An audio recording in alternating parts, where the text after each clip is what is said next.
Alright, guys. Hello. And welcome to Starship IV Chimera, the first live stream for this current campaign on Kickstarter. I am your host, Ben. I am the creator of the Starship and the previous several. Hello again, Yaka. Welcome to the stream. Glad to know that there's someone in chat as well as Rook103.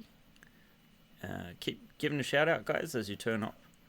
And by all means, I like these sort of things to be an interactive process. Sorry. So if you do have any questions for me, if you have any requests, by all means, make them known in the chat, and we will go through them. I thought that the first thing that we could do is preview the physical ship. And actually, you will notice that there is a little camera. Let's switch over to it now. Looking into the cockpit of the Chimera. And perhaps I can... I don't need these headphones. The microphone might get slightly quieter as I move away, but it's pretty decent. And let's see what we can see. Alrighty. So we're going to switch over the cables. You guys might have seen a film earlier in the week showing off the Chimera in all its glory and size. Here we have the old scout ship from the previous campaign. And of course, the ships are fully detailed in and out. We have a test print of the captain. Sorry about the camera quality, it's not fantastic, this one. But yeah, the ships are fully detailed inside and out. And this is the Chimera. You can see I've got a little bit of lighting on inside the bridge. And in fact, in the background there, you'll see that there's a control panel that's lit up. And that is, in fact, using a green light and battery. Let's see, we had a question there. What scale is it at? Okay, yes, it is 28mm scale, so you can actually see here is a roughly 28mm mini in comparison. Let's see if I can... You know, this is kind of horror film appropriate, isn't it, with the shaky cameras. Let me put this down a second. You can see the front of the ship there. And I'll remove the top. You guys can see inside. So this is the scout ship. And here we have some 28 to 30mm figurines, some you might recognize.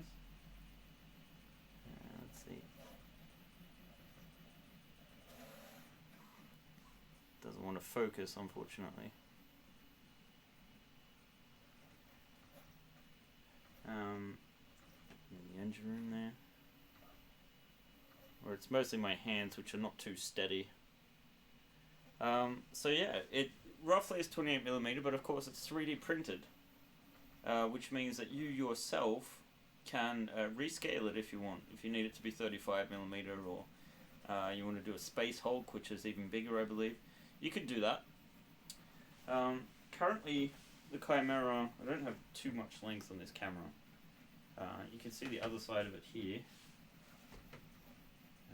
And here we actually have the hangar bay doors. Now the one thing is, at present, I have not fully printed out the interior. So that is something that is coming. I've been having real issues with my printers, but as you can see, they're doing their work right now. The process, the Mark III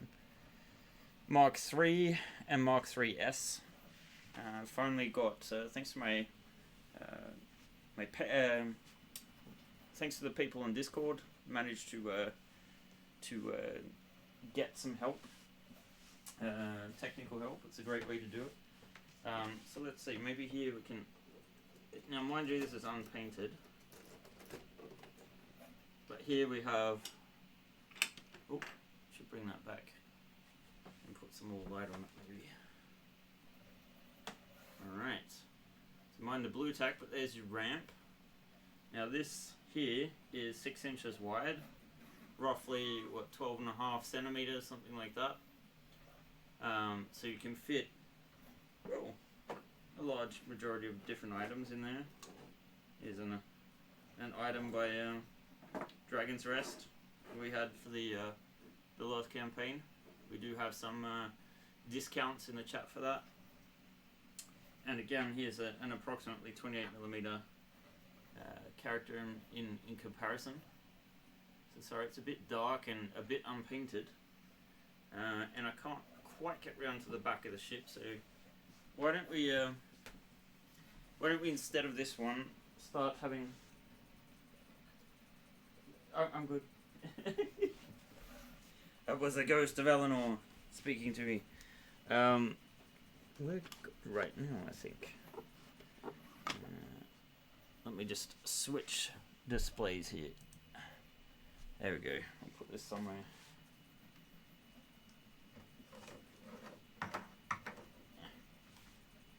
Not ideal, but you see something.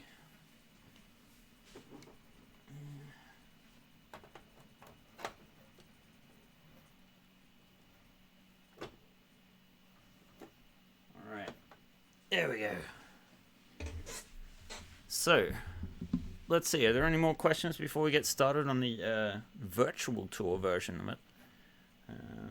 Let's see. I forgot to link this into the Discord, so I should probably add that. Let's see.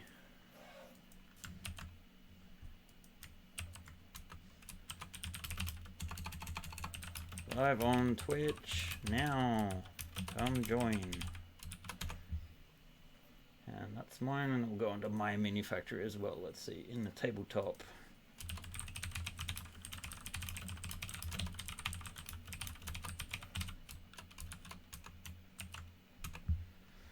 There, all done.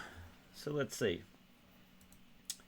So yeah, at 28mm, it is a rather large ship, and we have some additional viewers. Nice. Welcome one and all, and please keep the questions coming. I can talk to myself, but it's much more pleasant if there is some actual feedback from you guys. So feel free to say hi even on the chat, and ask if you want to see a particular detail. And after a tour of the Chimera, we can... which is what makes it awesome, the scale, yeah. We can then get into the whole the creative side of things. So this is my fourth live stream related to my Kickstarters, and what I'd like to do with this session is work on a little bit of a Halloween themed thing. A lot of people have been asking about damage, and I was thinking maybe a ghost ship version. We couldn't do the whole ship because it would just involve so much work, and I've actually done quite a bit of work already. But some serious damage could be done. But why don't we go for the tour first? So this is your Starship Chimera. A little laggy, I'm sure you'll have noticed, but that's just because I got all the lights on in Maya, and actually if we turn that ambient lighting off and maybe switch that on. Yeah, it's not too much better. I've got a lot going on at the moment in my on my computer to be live streaming everything.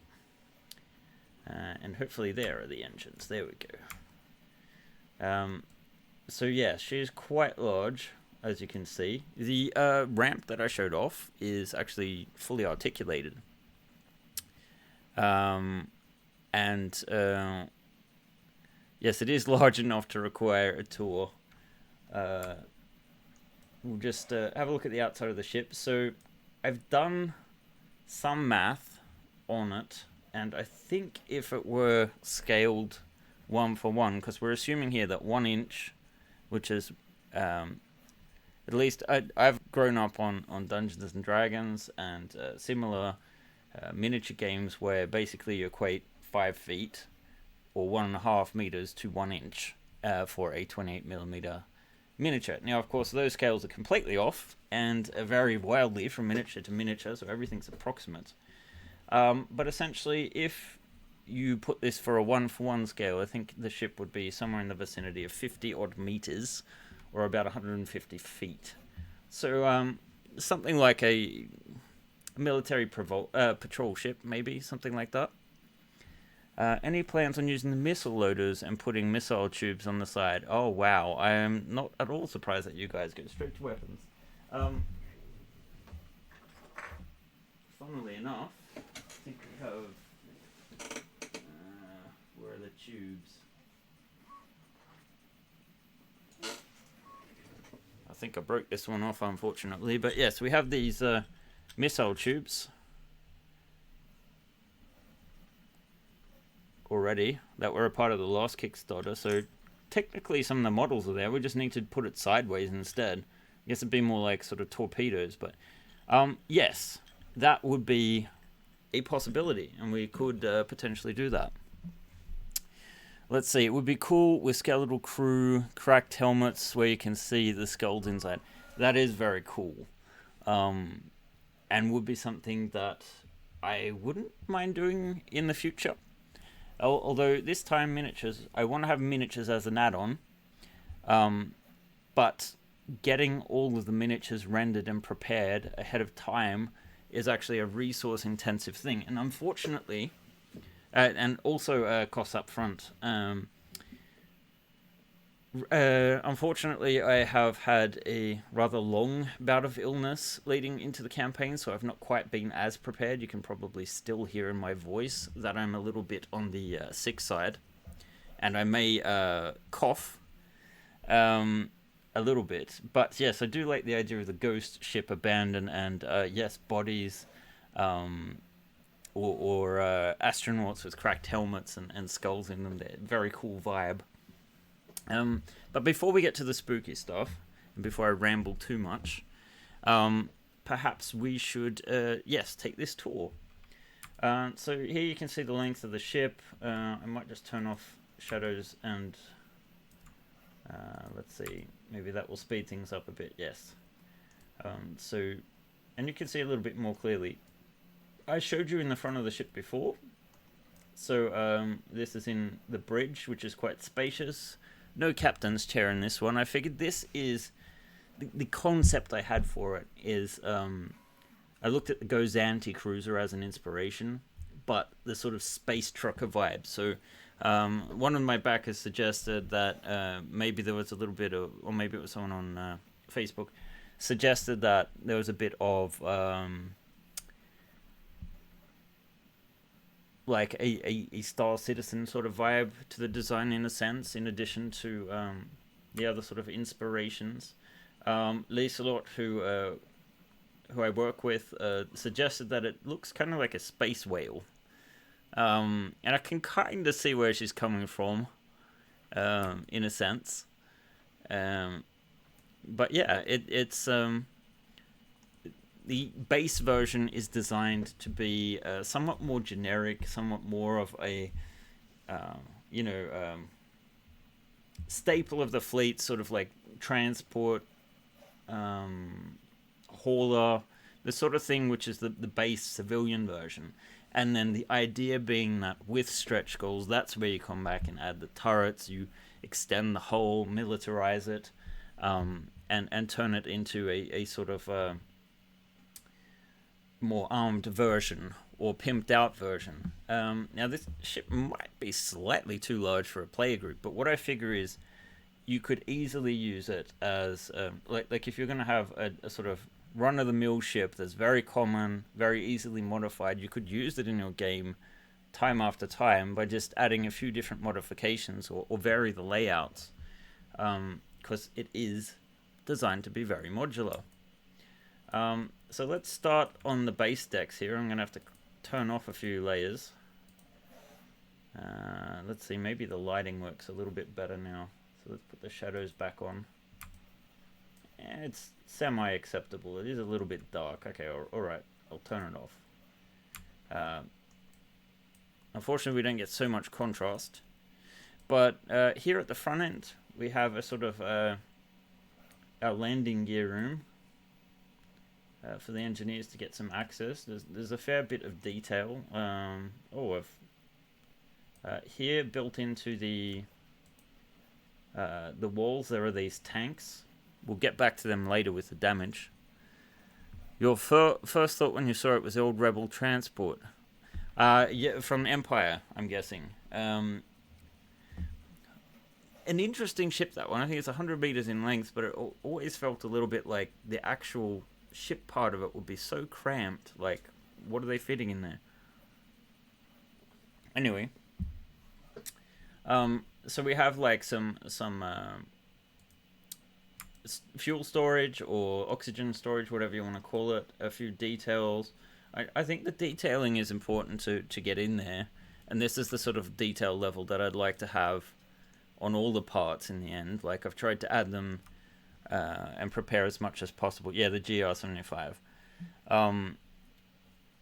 But these things take time. On Monday, I should be getting an intern, which might help me address some of the simpler things to do. A lot of the post-campaign work is actually translating these 3D sketches, if you will, into something that is printable on your printer. Because I'm actually working in Autodesk Maya. I don't know if there's any of you that actually recognize it. It's actually traditionally an animation piece of animation software.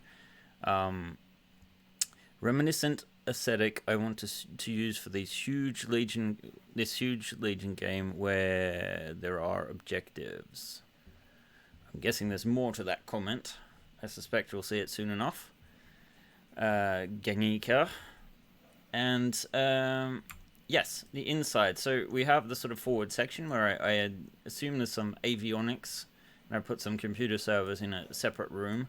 I haven't got the doors on these, but the windows throughout the ship, internal and external, are designed now to take a piece of hard plastic because, you know, the shuttle uses a solid piece of plastic for its screen, and it is a pain in the butt for people to try and print clearly. I've seen it done recently very successfully, but even that, it's not as clear as you might like it. So this time I thought that, you know, any common packaging that comes with clear plastic, you could basically cut it up into pieces and just slot it right in. Put a couple of layers in if you want it to fit a bit snugly, and you know, you'll get a pretty good result straight away.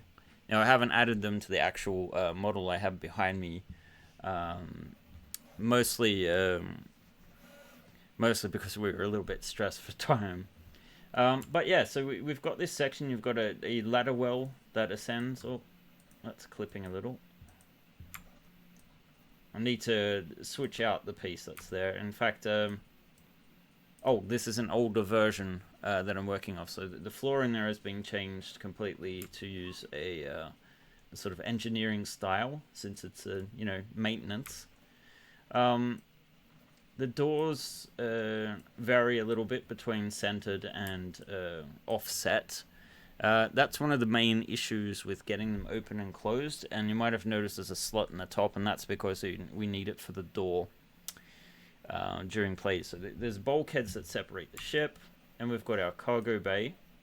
We just placed out a few pieces of cargo, although these are really just scaled up simple versions. And of course we unlocked a bunch more in the cargo stretch goal. They look enough like the GR75, so do a Hoth style for Star Wars Legion. The Rebels need to get them as an objective, like one per table. Oh, okay, Legion, of course, Star Wars Legion. I haven't actually played that game myself yet. The last time I played Star Wars was Star Wars Saga Edition role-playing. And then, of course, we have engineering, or the ground floor of engineering. So we have some brand new control panels designed by Theodore Williams. And they are quite nice. I've done a variant here where they're sort of standalone. And then we have the control panel package where you'll be able to actually set them against each other, and I'll probably do a few plug clips as well, just so that there's a nice option there. Engines, of course. Now, you'll remember that there are some very nice looking engines that were a part of the scout ship. You'll be very happy to know that if you prefer that design, you can switch them out. So they of course are compatible. And before the end of the campaign, I really would like to do a version of these engines where we actually design them to take lighting. So some sort of light setup for the interior there would be really nice, I think. So yeah, the cargo bay here has a rather large door. And then right here between the engines, we have like an engineering airlock for accessing the engines if you need to. There aren't a ton of airlocks on this base model, but of course we got to that expansion pretty quick as well. Yeah, T-lights or maybe even more custom stuff. Like, I mean, these are large enough that you could fit a battery in, but weight is my primary concern. In fact, we can pick up the camera again a little bit, if I don't trip on myself here. Fair few cables and things. Hopefully you can see under here how well it actually is able to support itself. Like, it's very straight. I'm actually myself rather surprised how well engineered it is to sit on its own landing gears. But I have used some reinforcements, and there was some questioning about the clips. So I don't know if you can see these well enough. Here are a few different variants. Let's see. Oh, I should switch this over to the close-up camera. Alright, blurry, I'm sorry, but yeah, here's some of the custom clips. And we've got our standard open lock clip there. And so basically I've just taken a version of that and lengthened them. So the idea being that, well, if you take these bulkheads here, that clip would feed right through, let's see, that bulkhead, and will clip to both sides, like there, adding additional support. And the idea being that these longer ones, you add to thread through these longer sections to add additional support. So I'm just going to put this back down. Oh, I almost lost it. There we go, that's a nice little shot of the scout ship, don't you think?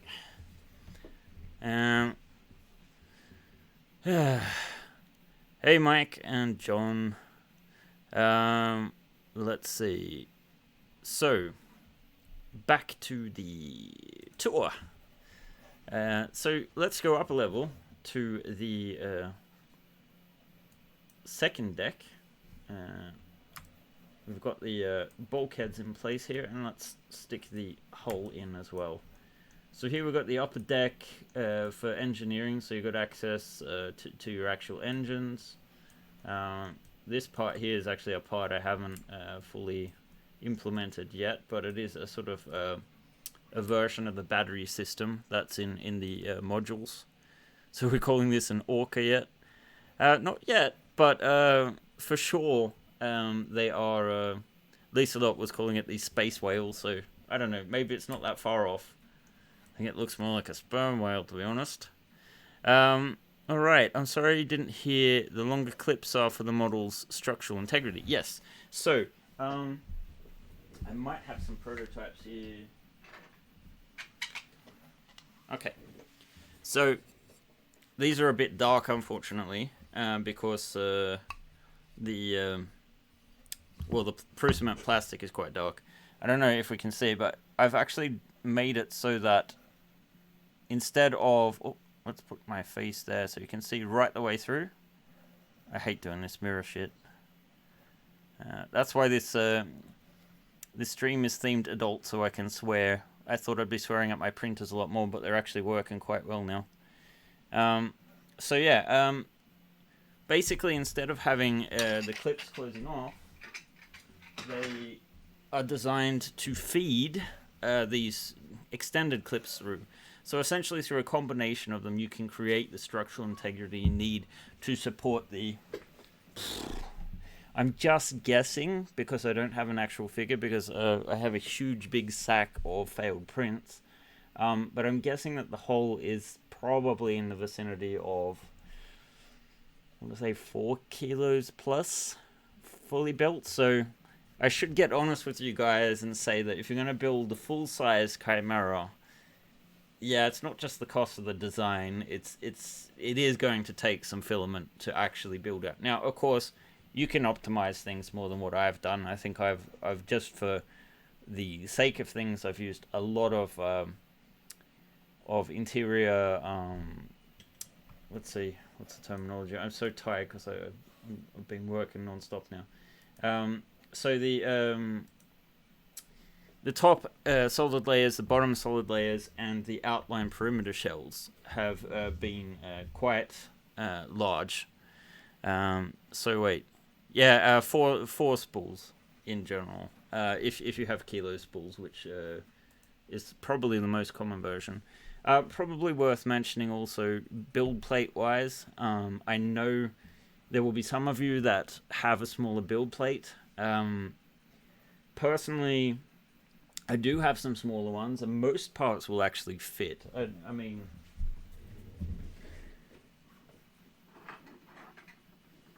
it's these guys that are the problem. Now, these are prototype versions of the bulkheads in between. And as you can see, that's what, like 9 inches, something like that. You can fit that diagonally on a slightly smaller print bed, of course. And I can do versions of these, because there will be versions for the largest versions of the Chimera Plus, where you'll be able to extend sections of this. So technically, you probably can print it on a smaller printer. I just don't want to guarantee anything. And to be perfectly honest, with the Ender 3 being as accessible price-wise as it is, being an entry-level printer at like a $250 US entry cost, I think the build size now, I think it's pretty safe to, like, if you want to print really small, people are starting to go for consumer SLA printers, and stuff like the Ender 3 is perfect for this sort of thing, and has a bigger build plate, in fact, than my Prusa's. So I get the Prusa's mostly because I want as pain-free FDM printing as possible. It's never pain-free.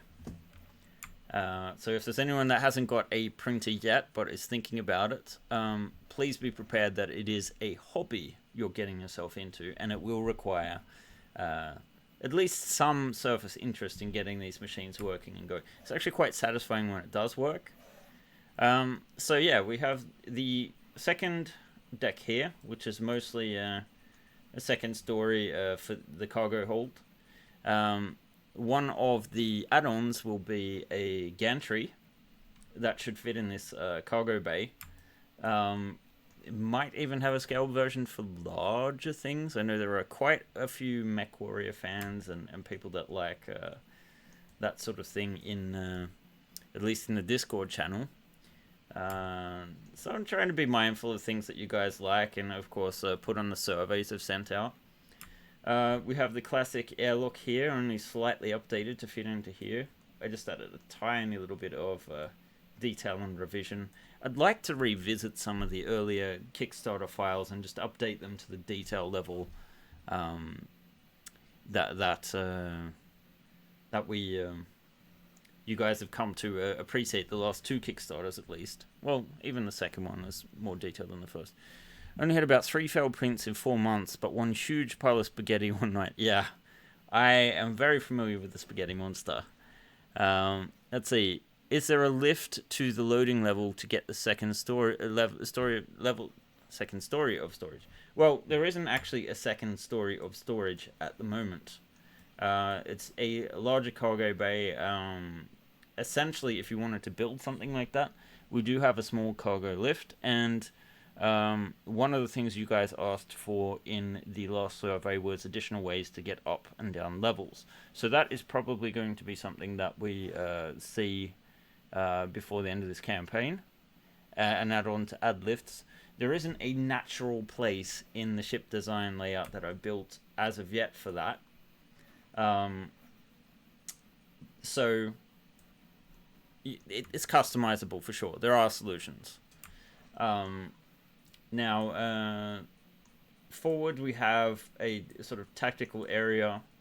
I haven't really fleshed out this space too much. Actually, I had an issue trying to figure out exactly where the ladder well would go. And I have redesigned the ladder well slightly so that it's actually squared off in the back to add just a little bit more shape to it. We have a tiny kitchenette here and seating arrangement. This is just the same sort of pieces that we saw on the transport ship. Fighter's preview. Maybe. It's very rough. Very rough.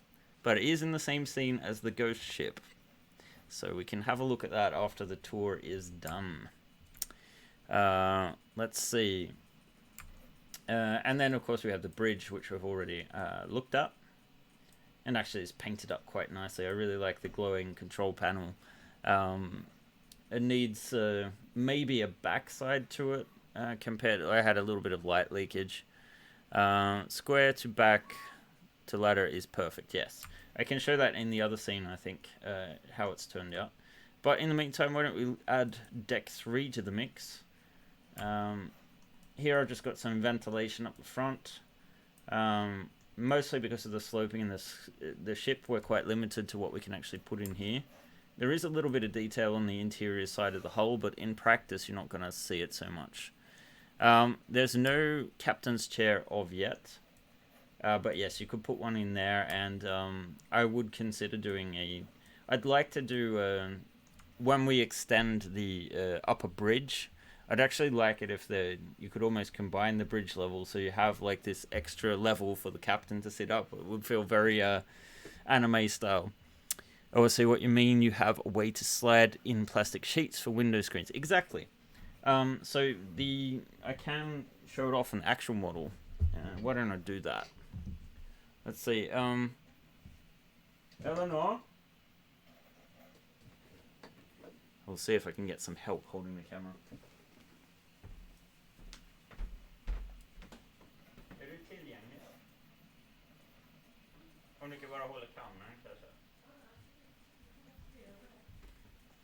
I have my helper here, Eleanor. I don't think you're actually on camera right now. No. Here she is. Hello. So can you just hold the camera for me so I can? Let's switch this to the larger image. There we go.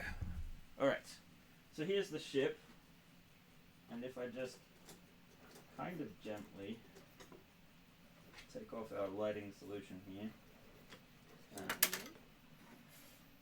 Wait, what was it doing? Okay, yes, the screens.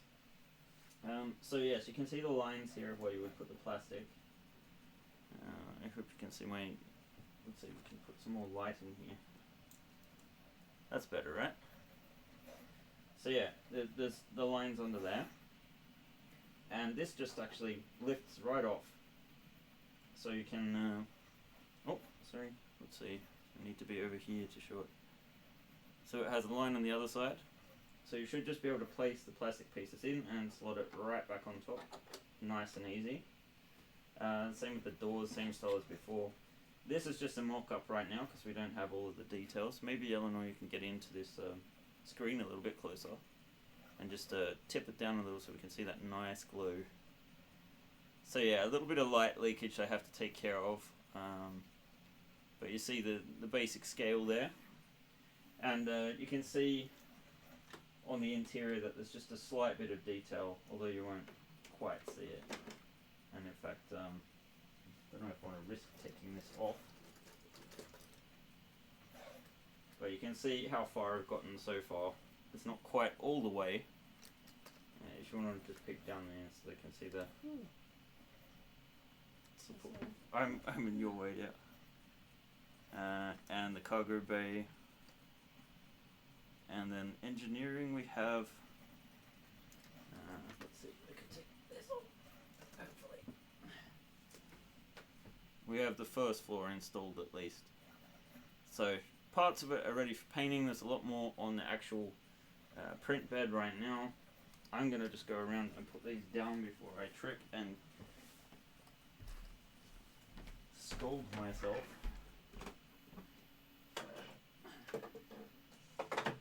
Alright. So, thank you, Eleanor.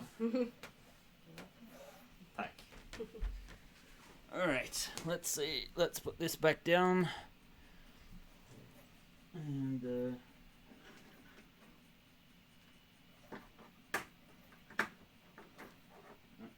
somewhere like that. Alrighty. Sorry about that. Now let's catch up on these things. Alright, I like the chairs. They look like they will print well for the most part. Only question is the armrest. Yes, you will need to add a little bit of support there. There are versions of the chairs without the armrests to print. Yeah, I'm very happy with the control station. I'd like to do more of things like that in the future. Yeah, really nice spacious cargo bay. It still needs a bit of printing. I've actually had a lot of setbacks this week with my Prusas.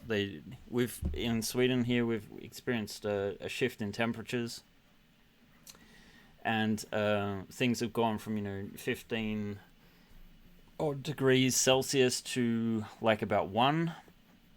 And this office is in quite an old building, so consequently the temperatures have shifted. So once I figured out that, thanks to my fantastic Discord members, shout out to the Discord channel if you want to join the community, which is probably most active there, I'd say, as well as the Facebook group is there as well, but I think the Discord is more active.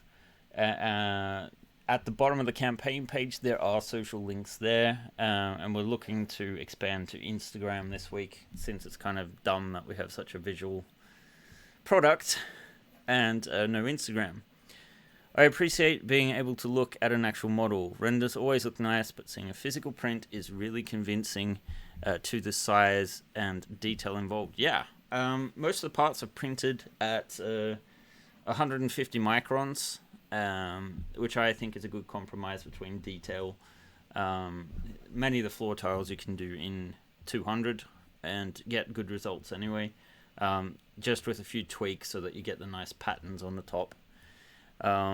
So yeah, let's continue with the tour. The red thing is just from one of the lights that's in the scene. So yeah, we have some crawl spaces there with some fans built in, just a ventilation system. It's a shame that you can't quite fit miniatures in there, but I figure you can just sit them on the top so you know approximately where they would be. We have this nice little room with the access, very Ron Cobb inspired design. Integrated some intercoms this time. Small details like fire extinguishers and first aid kits. Obviously, these sorts of parts, if you did those details in when you paint your prints, do you smooth the material first or use a good thick primer? We have not used any smoothing. The only thing that we usually do is go over it with a lighter just to get rid of some of the sort of like fluffy bits that are very thin. They usually evaporate pretty quick. I would have to ask David. Shout out to David, who painted the exterior of the Chimera and base painted the interior so far with the bridge. I did a couple of details, mostly just to give him some guide points for what to do in the rest of it. Yeah, the strings. So otherwise, it has been base coated, I think, with spray and then airbrushed on the outside, sort of using sort of warplane techniques, makeup, some tricks that I myself hadn't learnt. The interior I have done base coat, base coat, coloring, then a like black shade, and then just doing some highlighting with some dry brushing. So it's really not that complicated, and you can get pretty good results. And I find, unlike the fantasy terrain, the science fiction actually lends itself very well to the limitations of FDM. So usually the patterns and things actually look like they're deliberate rather than being some, obviously you can tell the difference between a 3D printed piece of terrain and something that's being cast instead. I printed a mini last night and it looked like it had hair. Yeah. So, he'll be happy to hear that. I don't know. I can ask him.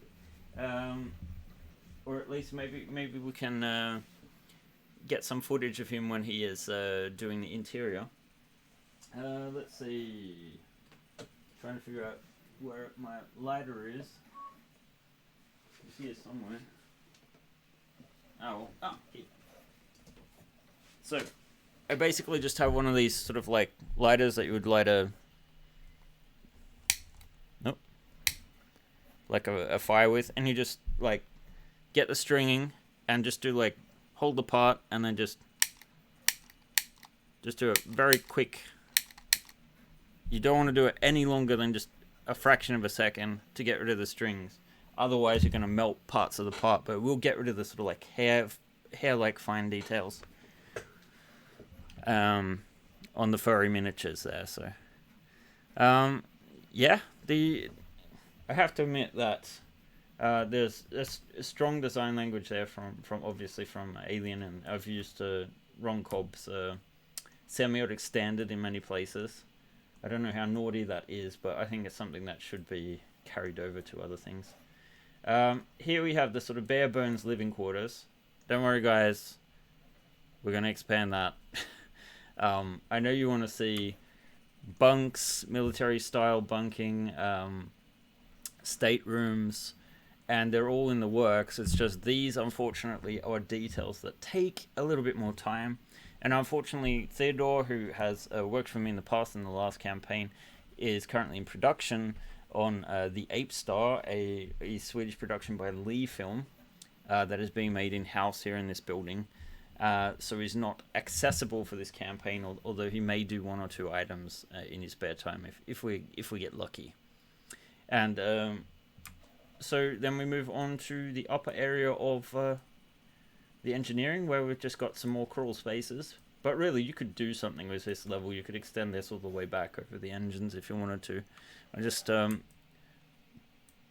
was inspired by this, and actually we do have some pre-designed pipes that we're looking to turn into something interesting. Let's see.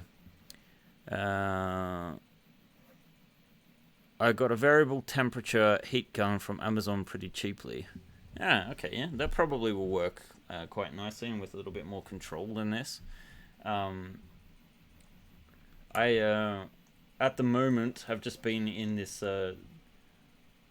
don't break it sort of frame of mind, because you want to get everything ready for the Kickstarter, and unfortunately I got a cold about 2.5 weeks ago.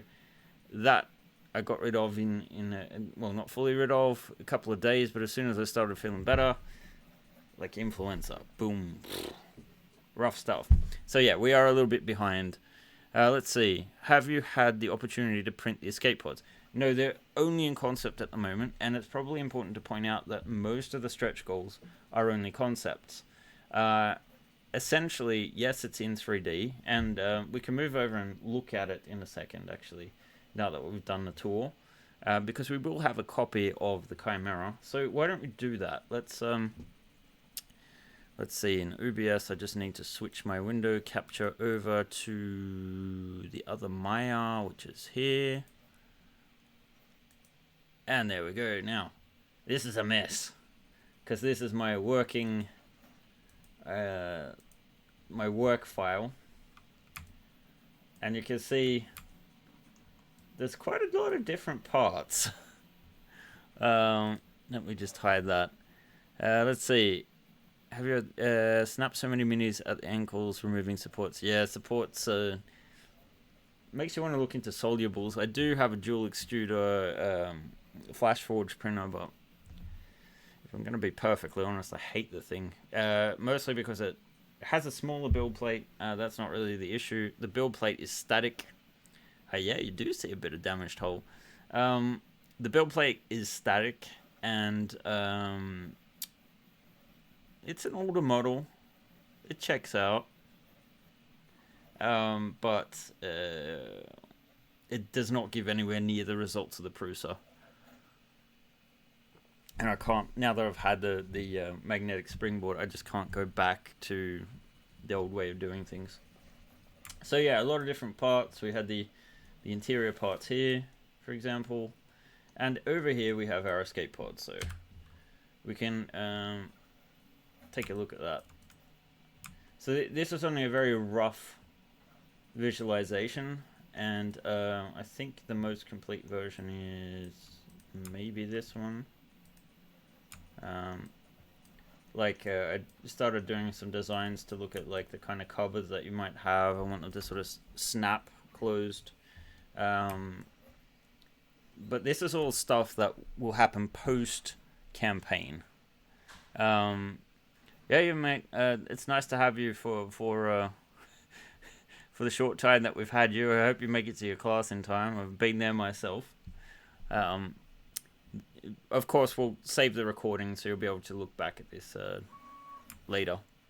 But yeah, the escape pods. So I think, if I'm not mistaken, there will be like a... I'm hoping that this door will be articulated. There'll be a little ladder there. And you can see that there are like 4 seats here. If I switch to wireframe here. Now, it may take just a moment. You can see that there are some... let's see, I probably don't need the ambient occlusion on there. You can see that there are approximately 4 seats in there. Now, I would like to do it so that you can lift off the lid. But you never know until we're actually printing them out. Actually, that will happen, but I don't think what you will not see is being able to actually put a physical miniature in there, so it'll just be for display, I think. But they'll be semi-functional, so you'll be able to take them out. You'll be able to put the escape pods where you like it. You can have them cracked open. I'm not going to commit to a crash version. There's that cough. Alright, let's see. Students can wait. They wouldn't mind. It's the midterm test. Oh, yeah, of course not. Oh, midterms. I don't miss that side of things. University is much better, I think, with the degree I did in 3D animation and visualization was very academic and only just sort of like paper-based. So I think we sat down for 1 test in the entire 3-year degree. Hints for future stretch goals. Well, there have been some people harping on about how much the Chimera looks like a sandcrawler. So, the only thing is, I know that, yeah, you teach at university, but I'm guessing it's not an art-based thing. Or in any case, we didn't have midterms at all. We only had, like, hand assignments, essentially, and then our dissertation. Anyway, forthcoming stretch goals. Yes, I want to do more crew quarters. They're going to take some time to visualize, to do them properly. I sort of have my list. So crew quarters I want to do like a proper captain's cabin, a double stateroom sort of thing, a crew bunk room, and then eventually like even more sort of hopefully stuff like gym, living areas that are better for a larger crew. Armory, the armory and even the biology. Oh, okay, you do biology, sorry. But like we have had the science pack and we have had the security pack, and they sort of have components that you could easily make an armory out of those components already. So they probably won't be included in stretch goals.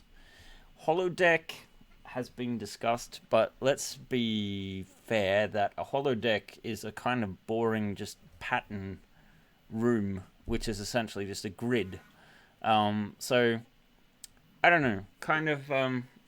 I prefer to do things interesting and maybe a slightly on the more primitive sci-fi side of things than Star Trek. I do love Star Trek and I've enjoyed it over the years. Don't get me wrong. If I had to choose, which thankfully because it's not the 90s anymore, you don't have to. I'd probably go more for Star Wars and that sort of aesthetic, or Alien, but alien containment, you kind of need to plan for what kind of alien it would be. And again, there's sort of like large specimen things in the science and medical pack. Biodome, greenhouse. Well, see, I do hard surface modeling, so that would be something that would be ideal for someone that had that was using sculpting tools instead. And there are a ton of different people doing great fantasy stuff, so you can almost just take some fantasy tiles and stick them in a rather generic room. To do a holodeck, just put in terrain, from like plants, exactly. So you could certainly do that, but I would recommend, since there are already so many great creators out there, that you go and pick up something else that's in OpenLock or a similar lock system that's compatible, and just use that. There are some great fantasy tiles that would cover that. The stretch goals we were talking about. Okay, so let's see. I need to create a new layer for these ones so that, let's see, I didn't get too much there, did I? That's the Chimera Plus. Create a new layer there. We'll call it Ghost Ship. Yeah, that'll do.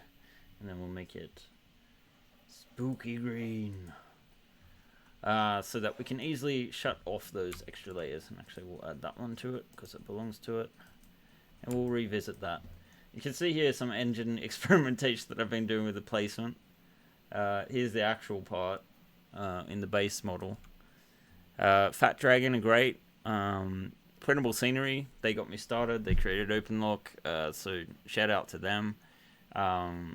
Game Decor are great. Dungeon Works, Game Decor is a website. There's a ton of fantastic stuff. And of course, the Dragon's Rest, who I've had a close working relationship with this one, having tried to design the Chimera so that you could actually... and this one, I think, is animated. Yeah, there you go. There's the ramp. And if I turn on the correct layer, let's see. I actually have the Dragon's Rest rover in there. Yay. There he is. Out you come, buddy. Yeah. He's a bit shy. He might go back in again. Dragon's Rest is great. Ian, I've talked to a bit. He's a fellow Australian, albeit never departed New South Wales. I enjoy some time over on their Discord as well, and there's a good bit of cross-pollination going on. So I really don't mind promoting really good stuff and stuff that has potential. Maybe that's a bad idea or bad business in the long run, but I think actually we're quite a tight-knit community, and it's important to sort of stick together and support each other and create cool stuff. So someone was asking about the windows upstairs and why not all the rooms have windows. There's no reason. You can have windows all up there if you want. I think I probably just got lazy and copy and pasted those tiles. We also have the opportunity, if we wanted to go back and revisit some of these tiles and do some variants if people want more of a greebly, nerdy variants for that. Although ideas are always good. Sometimes I sit there and it's just like, the tracks for reference. I almost felt like saying, hey Ian, do you want to just do some tracks that are compatible with the ship? I thought about just making an adapter piece for this so you can scale it up to like 2 or 3 times the size, and then replace the...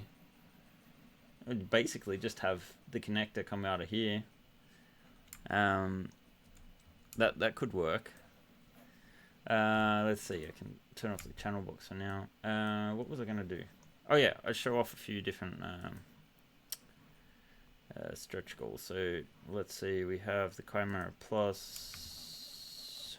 Do we have one for? I don't think we've got one for these engine pieces. So I might just group them all together. Anyway, the ship can grow from 3 to 4 stories to make the bay tall. Yeah, mate, it's already implemented.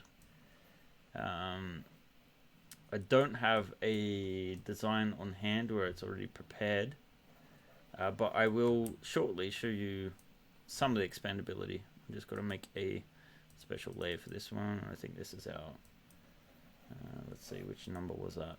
The upcoming engines will be the 14th stretch goal.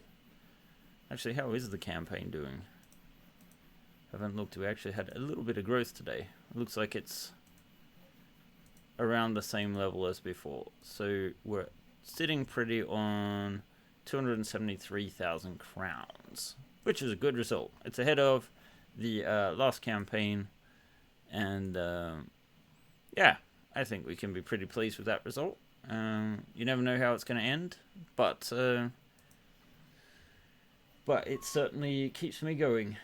I have to thank you guys actually, because the last year I've been able to dedicate completely to doing spaceships, which has been fantastic. Let's see. Let's just name this. What was it? The engine. Side engines, yeah.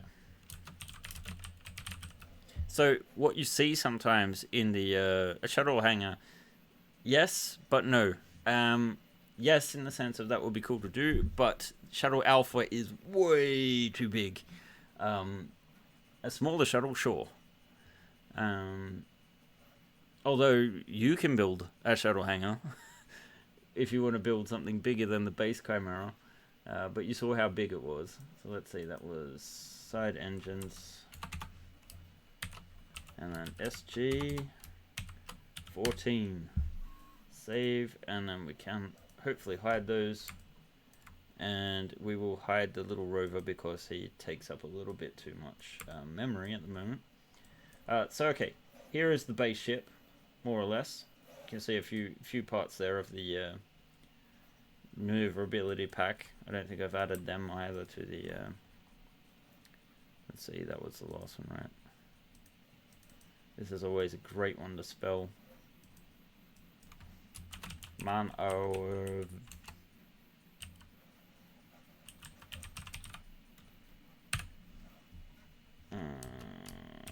this is where you Americans have some slight advantages, spelling things like they sound instead. But I'm old school. Let's see. Speaking of collaboration, any thoughts of working with Ryan Wolf from 0 Hour to bring some of his ships to life? Ah, that would be the guy that makes the maps. I haven't spoken to him. I do like his work. And I don't know quite how he works on the interiors and whatnot. I think it's it's probably mostly in Photoshop. Although he definitely has the exteriors done in 3D, since there are the miniatures. Yeah, definitely fighter bays, some kind of exterior, cargo section. I have a dream of making a version where you've basically got the middle of it as like a carrier strip. I think that would be really sweet. But anyway, yes, let's get to having a look at some of these things. The expanded clips we've already seen. I don't know why that came up with it, but so I can show you approximately some of them. There's one here that I have forgotten about, which is essentially here you have this version that ends there. I've done a version of a clip that just is a plug, essentially. Now these, you might be wondering, why have they got these keys in them? Now, the reason for that is, let's see, I think I have some of these in grey. Alright.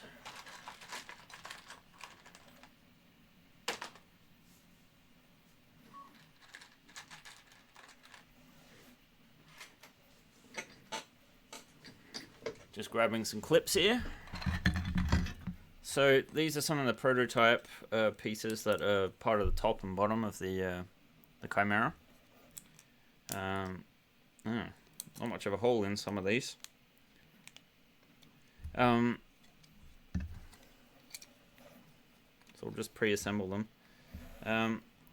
I realized post-printing that these actually had angled clip holes and they were a little incorrect, so they fit very roughly together, but imperfectly. Okay, so we have a section here where you've got the top side here, and then you've got the actual top, and they clip in here, essentially. Now, again, these are not ideal. Alright, so here's a section of hole. Very, very rough prototyping phase. Now, what the key parts do is, I don't know if we can maybe get a little bit more light here.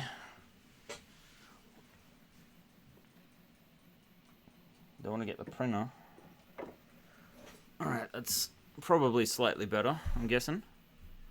Right, so now I've just got to figure out how to angle this alright. So basically, you got a clip here, there, and there. Oh, I need to put this higher. So there's clips through there, right, to hold it together. And then you got clips like here on each section. So what these actually do is, here it's a bit tight, so you can actually have a clip in there and a clip, well, you can have the single clips in these holes. But if you have this here instead, it creates this lock so that the clips here have enough room to be fed in, but you can't easily separate the parts. So it sort of like creates this, well, actually I can probably use this one. If the holes are large enough. Now these are quite stubborn and take, oh, not in this case. It might be a little bit imperfect. So this fits through, goes right up to the regular clip. So you can, I know you need a bit more contrast. I can use my forehead maybe. No, I can't figure out how to do this. Let's see. If you glue, you don't need clips, yes. I would, no, but if you use a clip strategically in places to glue the parts together, you'll probably get a better, firmer result. But then, of course, you lose out on the modularity. Already. So yeah, this goes through here, and you can just see the key locks, hopefully, there. And the next part, so it goes through there, and obviously this is made for a third part. It's not quite the perfect piece for this, it's just for illustration. And so you have these notches, and so the idea is that if you could see through this part, you would know that if we fit in one of these there and I try to move it, oh yeah, you saw what happened. It caused the clip to go flying off into space because there's actually a notch in there where it sits. So when you have a whole heap of these put together, they fit into the notches. Oh, that one wasn't aligned proper. And essentially, you just create additional stability in the part. And if you have printed them all correctly, it should come and work fairly well. So there are a different variety of sizes of these just to sort of fit into different circumstances. But essentially, also when you have a bulkhead, like so, these clips here are designed to feed through, so you essentially have a clip head on the opposite end, so you can have one in each of these and just create a little bit of extra support. I like the clips because you can ensure that you can reuse and create a truly modular ship. Yes.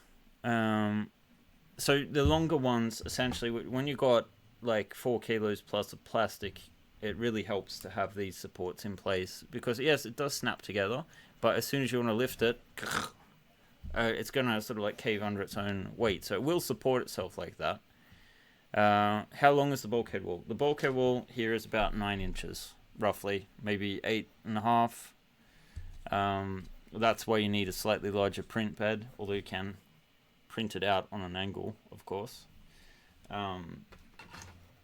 Sorry, diagonally. So maybe if you had an 8-inch bed, you could probably fit it. I think I did some measurements. But there will be versions of this in the stretch goals that allow you to just clip 2 of them together, probably. So yeah, that's the clips. Let's see, the flat top version. The flat top version sits on top of the. Oh, we've got some artifacting there. I don't know why that's there. But in any case, yes. A few parts seem to be missing. That's weird. They seem to have moved. Maybe because I recycled them there. But yeah, you've got a even more whale-like profile. Right now, these are mostly just flipped parts. But I'm going to do the internals, of course, so you have some detail. How long is that bulkhead wall? Like the Prusa. If you worry about your Prusa not fitting it.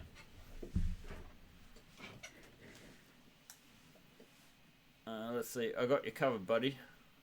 That's a Mark 3S and a Mark 3. So that's what I print on. There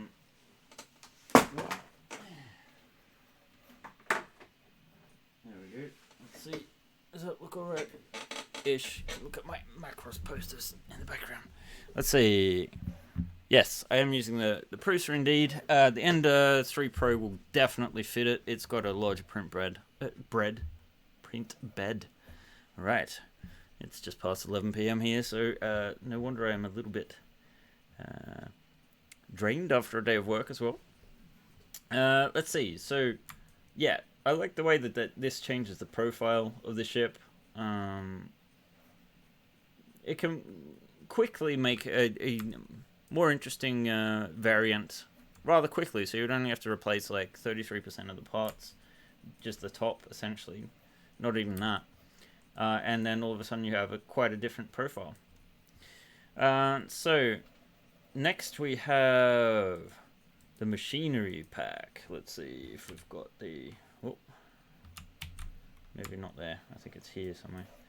So here are the machinery parts. Oh, what is that? What is that? We'll come back to that. So, is it possible to assemble the pieces to make it wider? Oh, yeah. I've designed this thing so you can make it smaller or larger. Wider, taller, longer, shorter, thinner. Yeah. And lower, I guess. The blocky top for the Chimera, yeah, man. There's a lot of different variants here that could potentially be made from these parts. Let's see. And we've got quite a nice little crowd here. I'm glad you guys are asking questions because it's great to get the feedback. Is there a hyperdrive warp engine part? Well, I mean, technically, what does a warp engine look like? You could scale up things. We have done parts before that would fit that description, such as the Gargantuan drive. Certainly in our collection. Ooh, fighters, is it? Oh, maybe. I don't know. Maybe. We'll see. Very rough at this stage. So like I said, I'm quite behind on parts and things, so even the add-ons, we're probably not going to see too many of them. I guess I'm going to be working this weekend. So I'm hoping maybe I'll do the Scout and Transport ship variants to get you guys a bit hyped for that. The turrets. I just really want to put the time into these things, so it all depends how quick things are moving. Yeah, there's probably a few parts that could fit that. So here we have some engineering parts. They're not quite finished. They're just concepts at this stage. Some of them are rehashes of older parts to be able to expand things. I'd probably like to honestly do a few more pieces when it actually comes time, because I think these machinery pieces are actually quite nice. We'll get back to that, okay? I promise you, Mike. Relax. But here's one that you guys definitely want to see. The turrets. Oh yeah, there you go, baby. So we got some turret ports so you could side mount. And of course these are just the default turrets, including the large turret from the last Kickstarter, from the gunboat version of the Scout. Missile banks. Let's be honest, that's going to happen. There'll definitely be in there somewhere stretch goals for missiles. I would really like to do... let's see if I can import an image here. Let's see. Images. Talking to yourself, ban. Create new. I don't know how many of you are familiar with a particular anime from the late 80s, I want to say, like 89 maybe. Let's see, inspiration. And weapons, there we go. So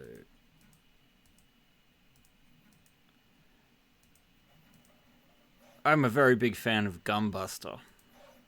And so I'd like to do laser lens arrays like these things to get you some ship of the line sort of stuff going. Is the top of the large turret fixed? Yes, it should be. I updated those files, and they should be on drive-through at the moment. Although obviously the turret pack that will be coming with this one will not be smaller turrets, it will be more larger turrets like this. So expect similar things to what you saw in turret pack 2, mostly, I think, the one that I did, with the laser lenses and that, in larger sort of like capital ship sort of weaponry style. But yes, I would love to do these side laser lens arrays where it's essentially just laser cannons, that sort of thing. Missile tubes, sure, why not? We did it for the transport. We've got a lot of pieces we could probably repurpose. Oh, moved the wrong one there. Can get tricky with these layers. So yeah, I'd like to do that. The turrets, actually, I wonder if this is the revised version. So if I can lift it off, we can see if it matches. It looks like it matches now. Yep. So that's a fixed turret there. I've also made them a little bit thicker, the plastic pieces here, because mine, actually I can show you. I did a part of a prototype.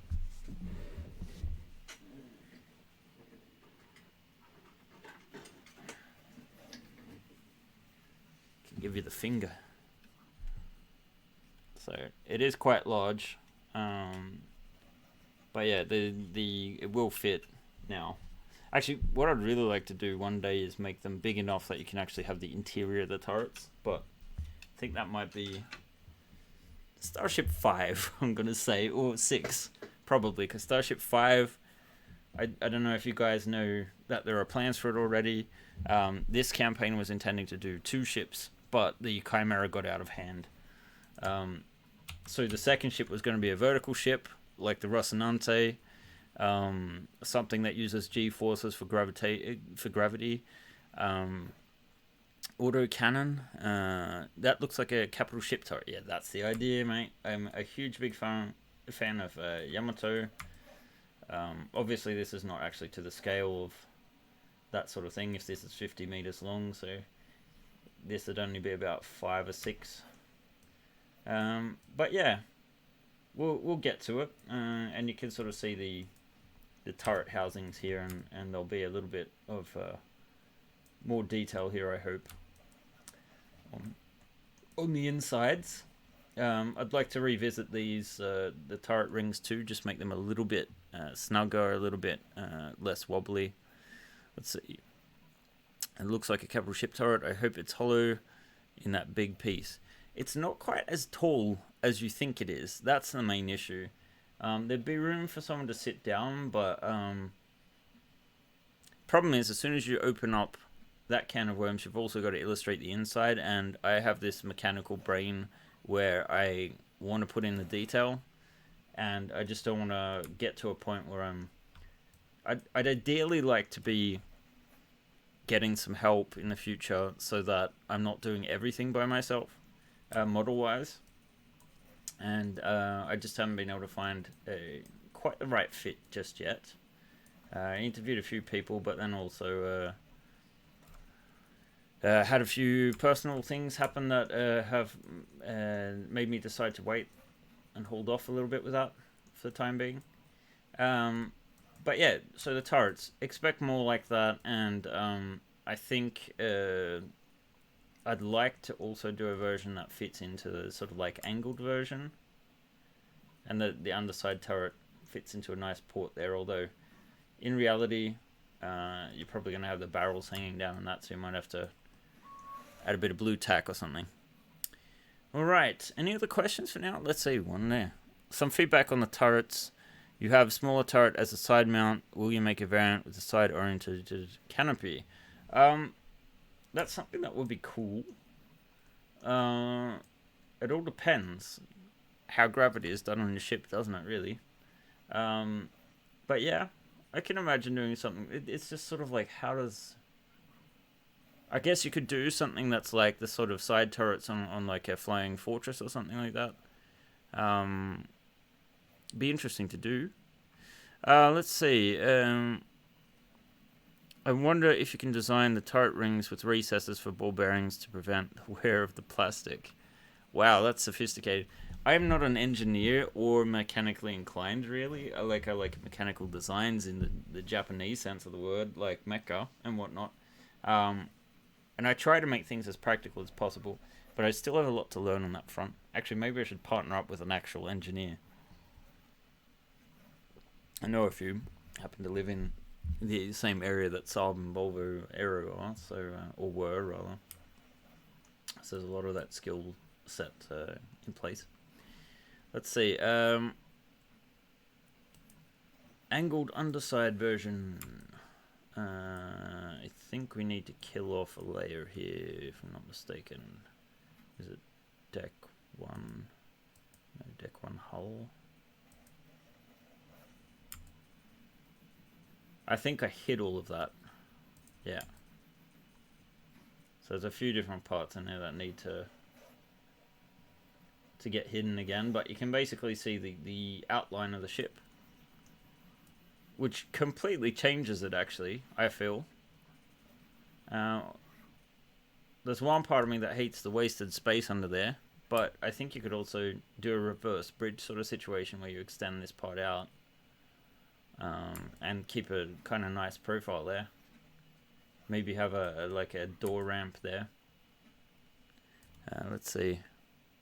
You overthink things. I definitely do that. I'm looking at the angled underside version myself and would like a B-17 style chin turret for it. If we did something similar for the scout ship. Any plans for exterior wings and fins? Obviously not completely necessary in space, but just an aesthetic add-on. Yes, I'd like to do some unnecessary wings, considering the Star Wars sort of heritage of the design language. Obviously this would have quite a different... I'd make the cargo bay doors specifically so that they can sort of like fold out even at this angle. But that sort of stuff, that's why the post-campaign takes so long, because it's one thing to do a quick design in a couple of hours under stressful circumstances, but that could translate into, you know, anything from a couple of days to a week or more, depending on the complexity when it comes time to deliver things. So, and they've got to be the way I like it. But printable is the most important thing. So let's turn these back on, and what is our next one? We have the computer system.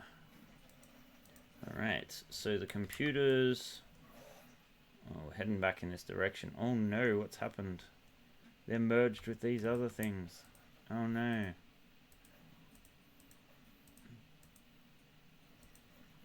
Let's isolate them so we don't have to look at those horrible models that you definitely don't want to see. So yeah, there's a couple more computer systems in here. This part and this part you'll be familiar from the bridge systems. I just felt it will be a little bit more complete for those coming back for the first time. Although I do plan on just tidying up them a little bit as well. Then we have these sort of like server type things that Theo designed. There's a version with these sort of side parts extended and some with them set back. Obviously that's going to require a little bit of support if you want to use that version. Then we have this nice computer system for like a hacker type terminal or someone that's there with a e-warfare or something like that on the ship. Maybe sensors, who knows. So yeah, just a little bit more. Theo did the console and these parts as well, and this is actually a version of the control panels that are featured on the bridge that have been repurposed, so you can actually put them somewhere else in the ship. And right now they don't have all of their bases or that, they're just really a concept. And here we have like a model of the bridge light that I demonstrated earlier.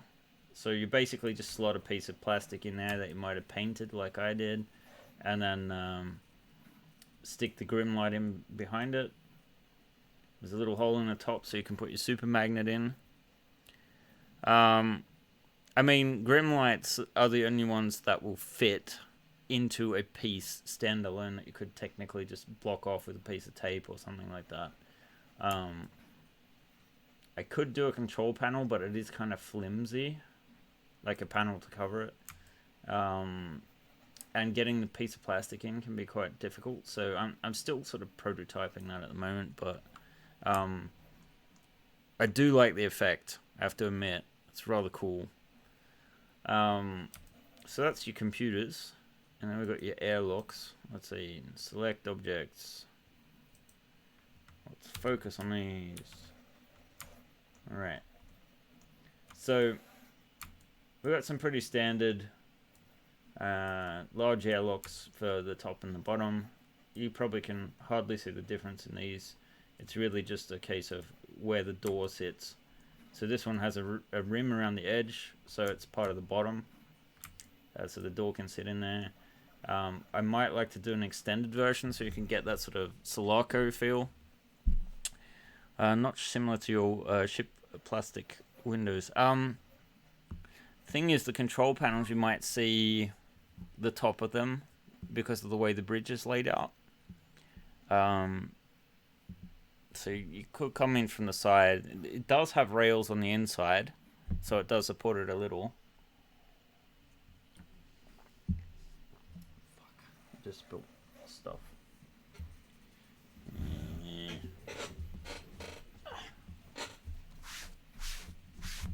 Oh well. It is what it is. It wasn't on anything important, at least. Let's see. How about a console to which you add a piece of painted transparent plastic card as a hollow UHD? Well, I mean, that's essentially how it kind of works. So technically, you could have a painted transparent plastic card as the screens behind the things. You just want to make it somewhat opaque, so that the light can get through and add some glow, but that you can't actually see the light system behind it. So yeah, larger airlock there with a few variations. I might revisit the doors and just do some other variants of the doors, but I'd like to do, and you can see on the inside I haven't prepared yet. That's sort of like a part of it. Here you can see the front of the ship designed to open up. There's still I've taken out the middle part there just so that you can sort of see inside. So you've got this little airlock preparation place, and then you have this ladder. We'll probably add some additional railings. I mean, freestanding on the consoles, like stickers or something. I'm not quite entirely following on that one. So these, I think I animated one of them, yeah, behind there. So if I hide this one, it's gonna have, it's not all set up yet, but it'll have so it'll fold up like so.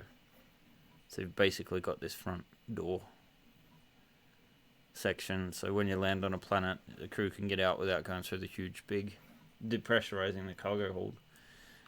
Because the airlock is on the second deck. Like a vertical edge-lit piece of glass. That sounds complicated. Right. So let's unhide that. And delete some history on that while we're at it. That's the airlocks. The next, we have the skinny. Alright. So here you can see I actually did 2 full mock-ups of what it would be like taking an inch out of a waist, so to speak. So here you have a version where essentially we've thinned out this little section here, and here we have reduced the bridge to just 2 width-wise, and you get quite a different sort of profile. Let's just focus in on these compared to the original ship, which is quite square. Then you've got this version of the skinny, and then this version. So I guess if you want to call the big one a whale, that's a dolphin right there. Alright, can we have that airlock as a side piece, please? Oh, on the side. Okay, now that's an interesting idea. Something like that could be possible. Although I'd rather do it on the sort of squared off section, like one of these. Something like that could be doable, yeah, but as soon as we get angled or curved, things get extremely complicated and a pain in the ass to work on. Just because of the way my brain is rigged up, so I don't want to take any shortcuts. Okay, right, yes. Well, you would add the control panels but yeah, okay, well, that's something to consider. And you can also see from above, I've only just started playing with the engine solutions. They would probably need smaller engines. I'm planning on doing some sort of engine pack so we get some variants of that. It's one of the first things I designed. So then after the skinny, we have the raised bridge version. Just hide these parts for now. I think those will do it. So yeah, just a smaller bridge. Very basic at the moment. I'm not 100% satisfied with it. I did try curving it off just a little bit, but I wasn't pleased with those results either.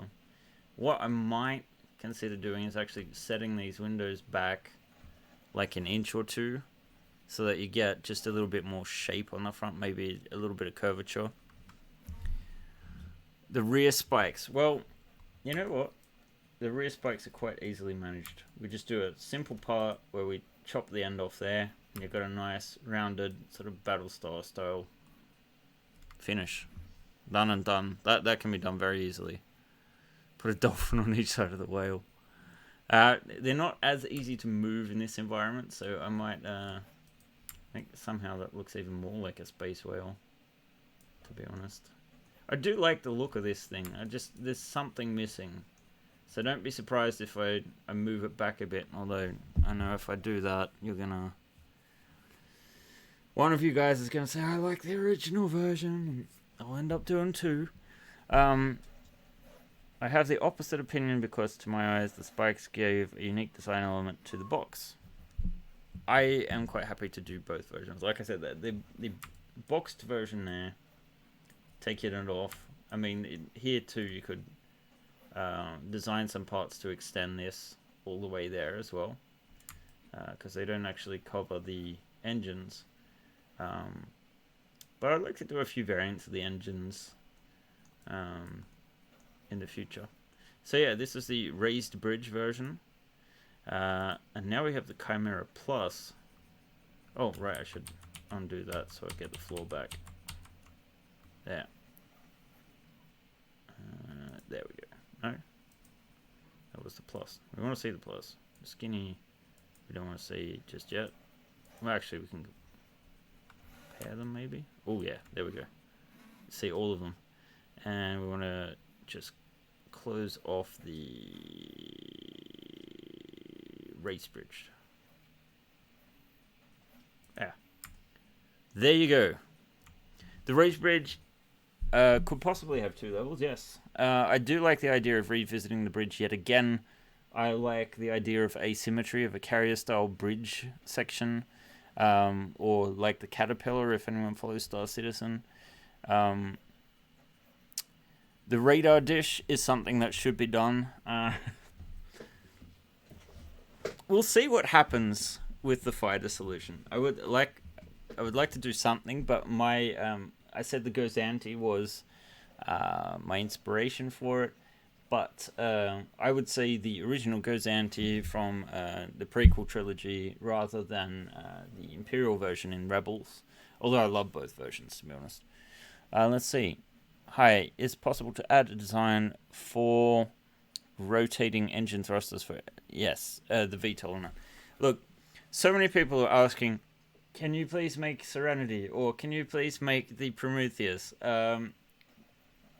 Large rotating engines in the style of Space Shuttle Alpha are certainly possible, and something that I would look into, I think, as a future stretch goal. I think that's one of the more realistic ones. I already knew it was a bit of a request, so that's entirely possible. Good day, Flying Monkey Paints. I say good day. Yes, so here you have 2 versions of the Skinny. You have the original, and now we have the Chimera Plus. She is a beast. Obviously not fully fleshed out and finished, because this ramp would need some more fleshing out, obviously. But you would get a lot more cargo space, a second deck. So essentially the cargo hold would be this whole forward section of the ship. And I've just sort of like changed the size of the engines and then just increased them ridiculously. I don't quite like the pattern there. Maybe this one would be a great one to have the sort of side engines sticking out at a larger scale. Positioning is a question, but yeah. So I quite like the Plus, and we do have the maneuverability sections here that we did. I don't have that set up right now. I'm surprised I haven't been coughing as much. Let's see, I think I have some more drink here somewhere. Drink. Did I not bring it? Alright, I need a quick break to go grab some more drink, because talking to myself for hours is wearing on the old esophagus. So let's switch over to a static camera, and I'll return very shortly. I'm just going to the kitchen to grab a drink. So why don't you guys do the same? If you need to tinkle or grab a beverage, go and do that, and I'll be back in a minute or two. Where the hell did I put it?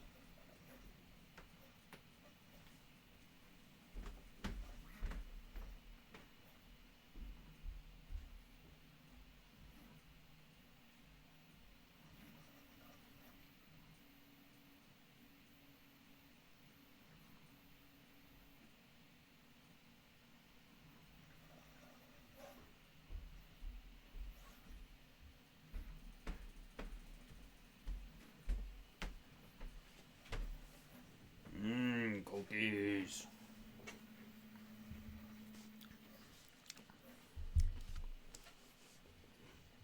Yeah, I wish I could just play Spotify or something in the background. I could play my Starship playlist.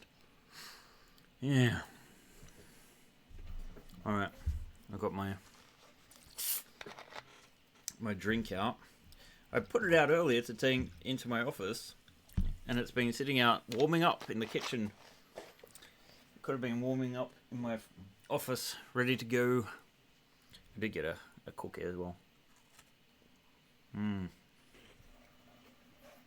Vegan cookies. I'm not a vegan, don't worry. I mean, do worry if you want to worry, but let's see. With like 3 engines on the lower deck and an upper, using a whole extension like the square section in reverse or a hangar. I think we're going to get to the carrier sort of thing, to be honest. I'd like to actually do something BSG style, but I don't know what the side ports would actually be.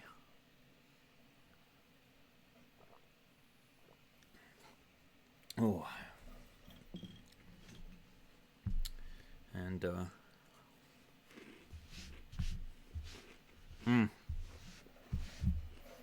oh, that's good. Sugar rush. Okay. Let's see.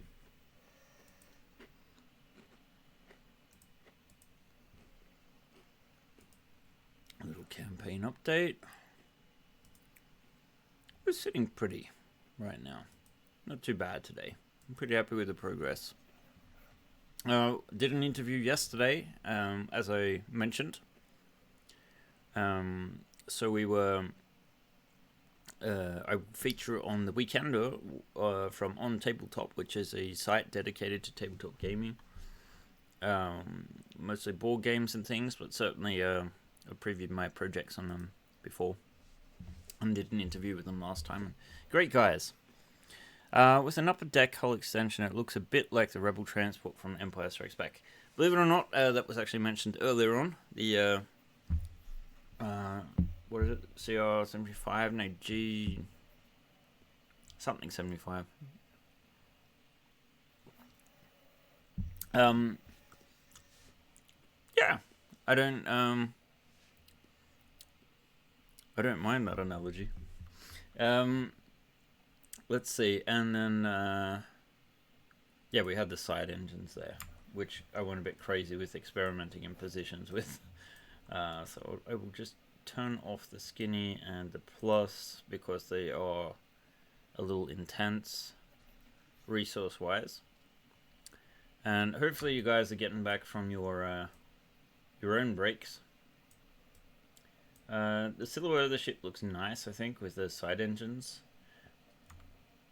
I think I'd like something a little bit more central. I've decided like that. But I'm just going to put out a bunch of variants, I think, in the final version. Maybe different engine types. A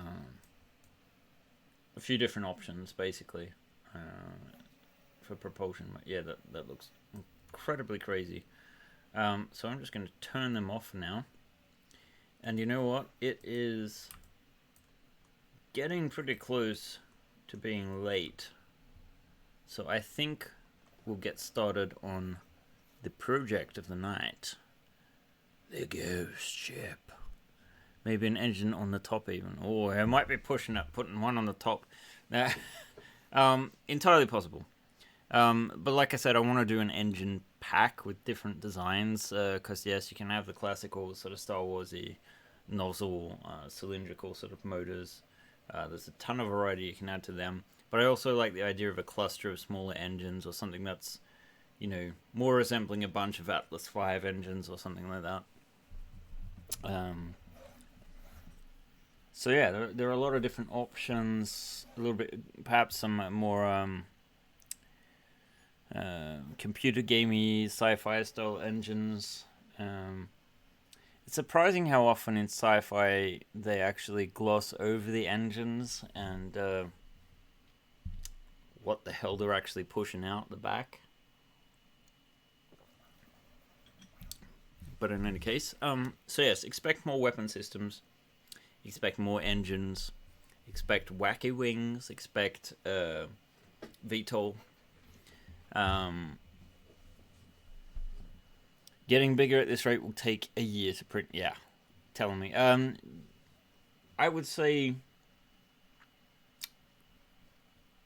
probably. Oh, one of my prints has finished. There's just some. It's the upper deck for the engineering section. Yes, there is definitely. Oh, I'm just going to close the door because I suspect Eleanor has gone and closed hers.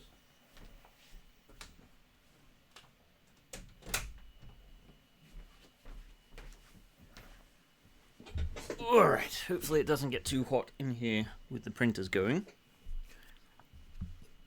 Let's see, so I think maybe that's one thing that's putting a few people off is the size and scale, because obviously it is quite big, it's quite heavy. It's not just the designs, it's also the investment in plastic, because it's quite heavy.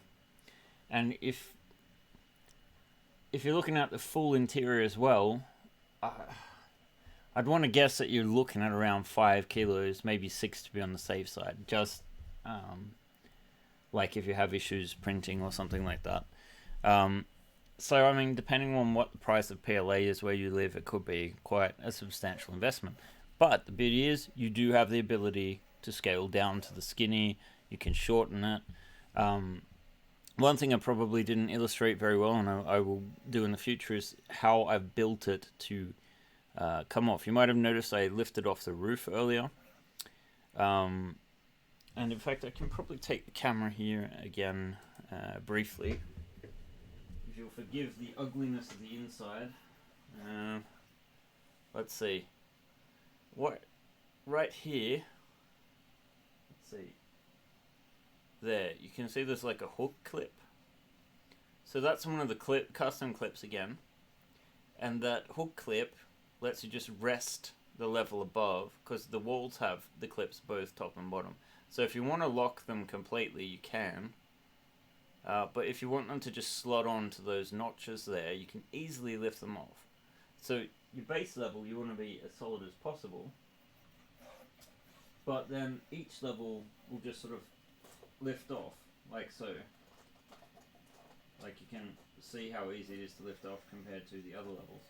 The idea being that you just, I might not have been pointing that incredibly great right then. I realised it was a little hard to orient the camera, and I have shaky hands.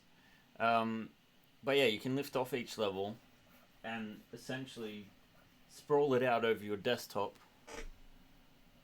and you have a great scene to be able to use on your table. Okay, that's a little high. Let's set it up so that we can see a bit more of the ship. Then, hey, let's put a little mini in front first. Okay. So cool. Well, we make it a little bit interesting here.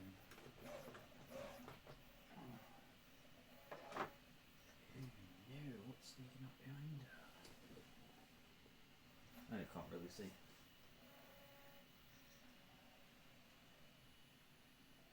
Oh no, that's a signal off. Alright, sorry. I'll stop playing now.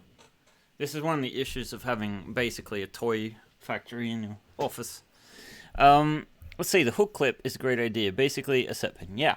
And it works with gravity. So obviously that's one of the negative things about the weight of this ship. But having the hooks there, it really sits in place rather nicely. The designs that you put the clips so that the harder edges are pointed outways, and gravity takes care of the rest. And actually, it's quite nicely slips into place. So it is practical for use on the table as a play field, and you can literally, just like you would have, say those maps we were talking about earlier from the other Kickstarter guy. Sorry, the name escapes me at the moment. You could lay out each deck for deck, so that you can move between them with your miniatures without having the full ship assembled. Let's see.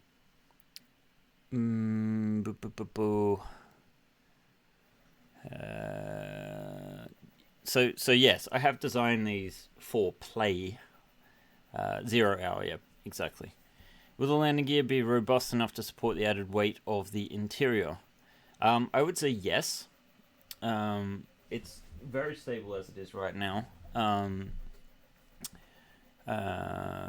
actually sharing that similar design to an actual landing gear, it's surprisingly functional, at least so far. But one of the things I will definitely do is add some additional landing gear supports. Additional landing gear parts so that you could potentially slip them in like here with an additional landing gear there. Or if you've extended the hull to add some additional support. That way it should take on extra weight if it's an issue. But I think 0 Hour is another Kickstarter creator. He does these great, they rather do these great poster maps of ships, and they also do like a tactical scale miniature to go along with it. So yeah, that's a possibility. What was I getting to? Oh yes, the ghost ship. So I did post an image in the update, if you saw it, and this image shows the ghost ship components, and we just have a few here. I'm going to have to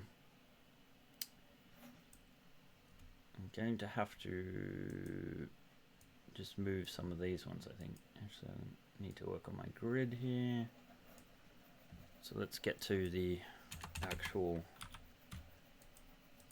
creation part of things, because otherwise we're not going to get too much done tonight. Although I am planning to do at least one live stream a week for the rest of the campaign.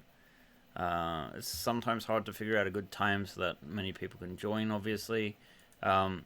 Unfortunately, that's just the way the cookie crumbles. I know the vast majority of you guys are in the US, or at least 65% of you are. Unfortunately, you guys are a little bit behind me.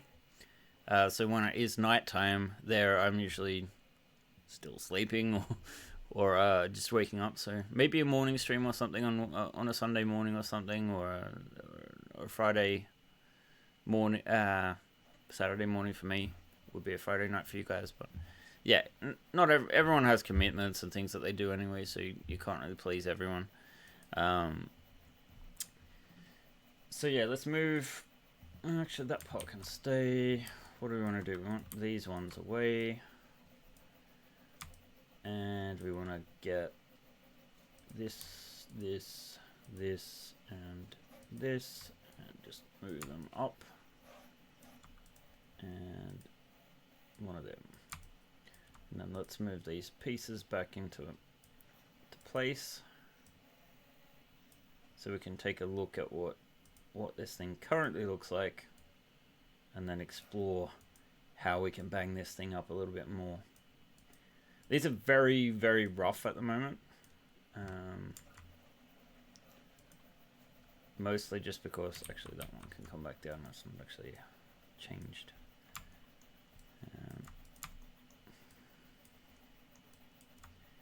Actually, you know what? I might put some headphones on so I can enjoy some music. I wish I could share it with you guys, but unfortunately I can't. If anyone wants to listen along, I'm listening to Gunship's Halloween playlist on Spotify. Gunship is a retrowave style music. They make great music, I think. Kind of nostalgic 80s synth style. Part of my soundtrack for building ships. Music is an important component, like it can set you in the mood. So I have a lot of space soundtracks. I have a lot of, although not the ones you would think. Epic music, that sort of thing. Pompey stuff. Alright. So let's look at what we have so far. Now, I've only done the external parts. Under the center of the ship. Oh, for the landing gear, sorry. Yes. We'll get back to that in a future date. So I just want to explain the logic behind the battle damage that I've been doing here. Now, the image I sent, I'll stick it up here, I think, so that you guys can see it. Let's see. Image. And then we want to go back to images, work in progress, and then we had this one. All right. Oh, a bit bigger than I remembered. So here's a simple render. It's in 2K, so I can sort of make it a little bit smaller maybe. So you can see that it's been blown out in a section. There's been some laser fire there. Something's melted into the hull. But this here, to explain the logic of why I can't just make a crashed ship, or like my brain is like, but how would it actually work? I'll make this small so you can see me gesticulate. Great word, that, gesticulate. Alright, so basically you got your ship. If it crashes in a certain way. There's strain on the hull. I mean, this is a stretch goal. Well, a bonus, I guess. This part of it, but it could be expanded, I guess. Battle damage. The question is, where is it done? And that's why I've had this approach. So here we have 5 different parts that together create a story. So here we have this blown out section. And up here there's actually a laser bore here. Now it doesn't go the whole way through because I haven't removed the hull. And I don't plan at this stage to do the interior battle damage. But yes, if we look at what this part contains, let's isolate it on the other side. Look, we have the tanks here. So the story I'm creating is the laser or blast goes through in this direction, hits diagonally, comes down, strikes the tanks, which explode.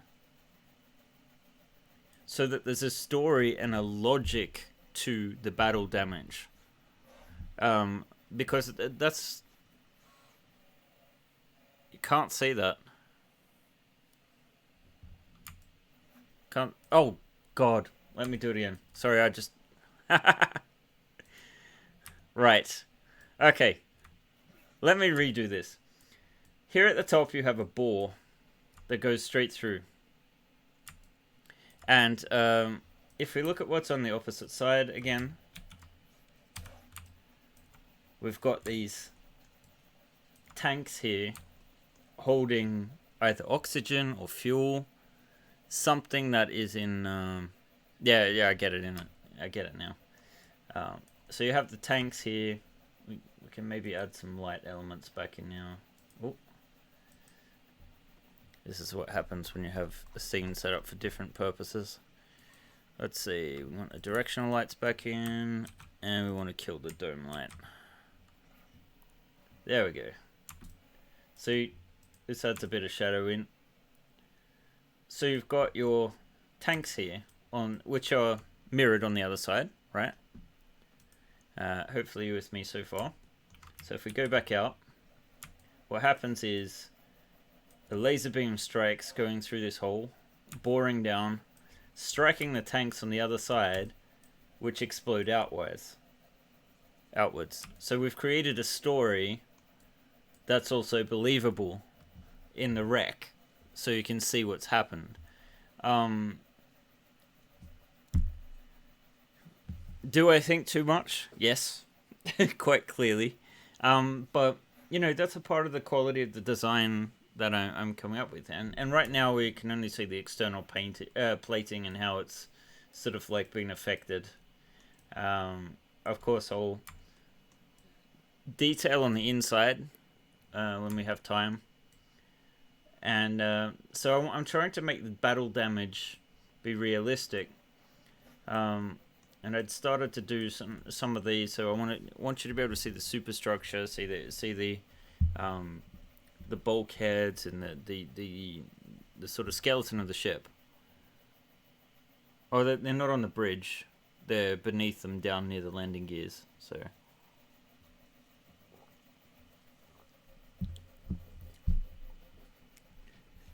I love it that it's not like, okay, Ben, great story. I can see how hard you fought. It's just like, well, that's a stupid place for the tanks.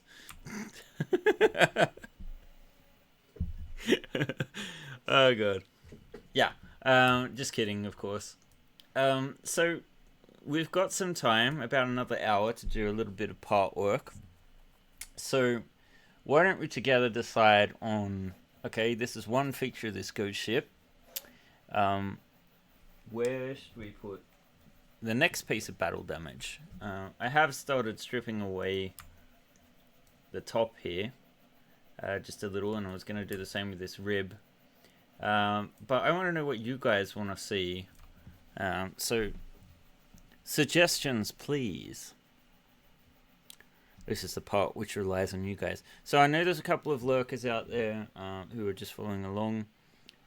This would be the time to chime in, say hi if you want, have your voice heard.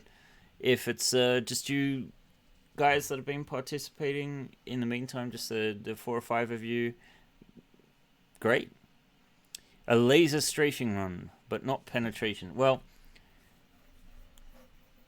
can you do that with paint? It's harder than you'd think, because we're going to need to do that on multi-parts. We're going to have to change that. Engine damage, cripple propulsion, and board. Yeah. We could damage the engines. Let's see. I do like the idea of the strafing laser. It's just that we would have to switch up the meshes and join them together into a longer part. Not impossible. But, mostly Dave. Nice. Welcome. Mostly. You're mostly welcome. So yeah, we're just discussing the damage to apply in this next hour. We're going to work on the Chimera as a sort of damage version. Presumably this laser blast also goes through somewhere, but I don't think it hits. Maybe it'll hit here or something like that. And Risen. Let's see, think about it. Ship crippled, so the crew evacuate. Blown escape pod housings. Well, the housings need to be implemented in this case, and they're not at the moment. So I'm just thinking at the moment we work on the base ship. Damn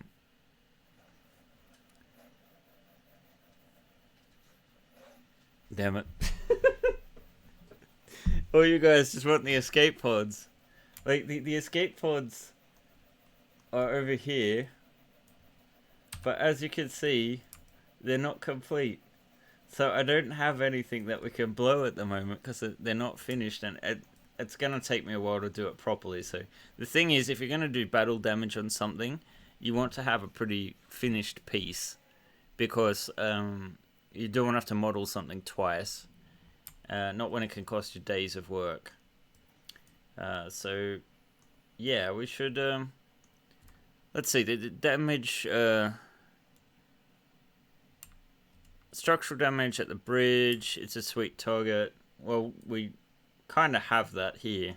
It strikes through the bridge a little bit. I guess we could come in from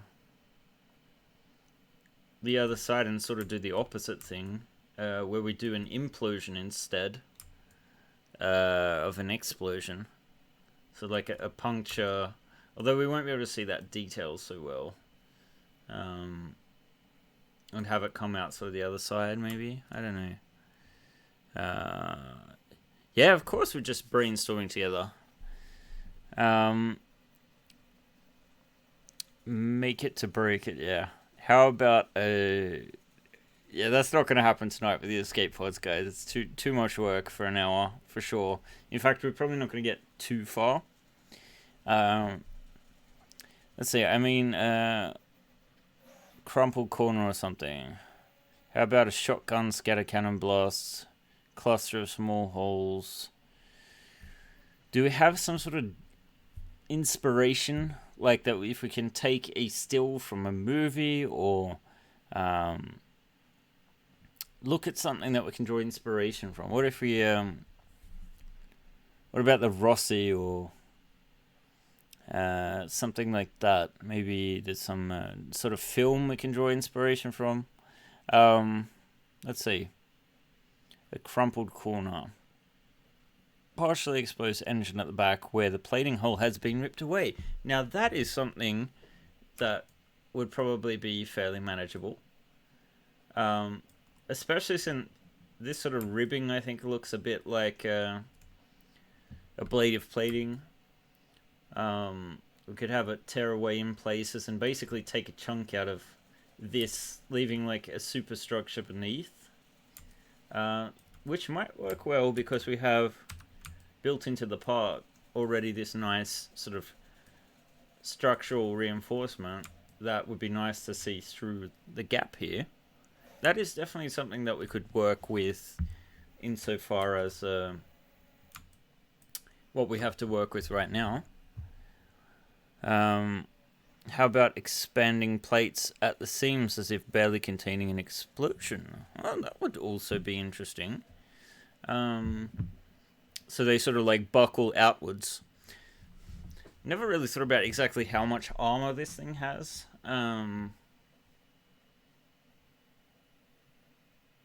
But I do like that idea. Especially like if we're following the idea that up here you have the I've started stripping away so you can see the basic structure underneath. And buckling is something I'm going to go back and add. But I do suspect that this is going to be a longer process for the post-campaign. I like the crumpled corner as it could be used to make the ship imperfect rather than wrecked. Do you mean like we basically take this front part of the ship here and it's as if someone rammed like this part of it into something? I guess that could also fit. One bad landing can leave a bad dent in the news, yeah. That would probably be fairly simple to accomplish. I like the expanding plates ideas, but I feel like it's sort of like a larger thing that I'd like to do. Like, you want to see, like, the start of the buckling is here, it gets more serious there, and here the plates have actually flown off because you can't, it couldn't be contained anymore. But I'm trying to think about what we can do with the 50 odd minutes or so that we have left. Because I was planning to work tomorrow. Impact damage. So, what I would suggest is, yeah, fragments and things are a little bit harder to show and cool to do, but sometimes that kind of damage is almost easier to do by taking like a hot glue gun or something and actually melting a print after the fact, or that sort of thing. So, which isn't really a bad idea to do that sort of laser damage. What I would suggest is we go with, let's see, who suggested the plating here being ripped away. Okay, that was Flying Monkey Paints. Let's start with that, and if we've got a little bit of time over, I think we could try for the dint. I think those are possibly achievable things in the interim period that we have here.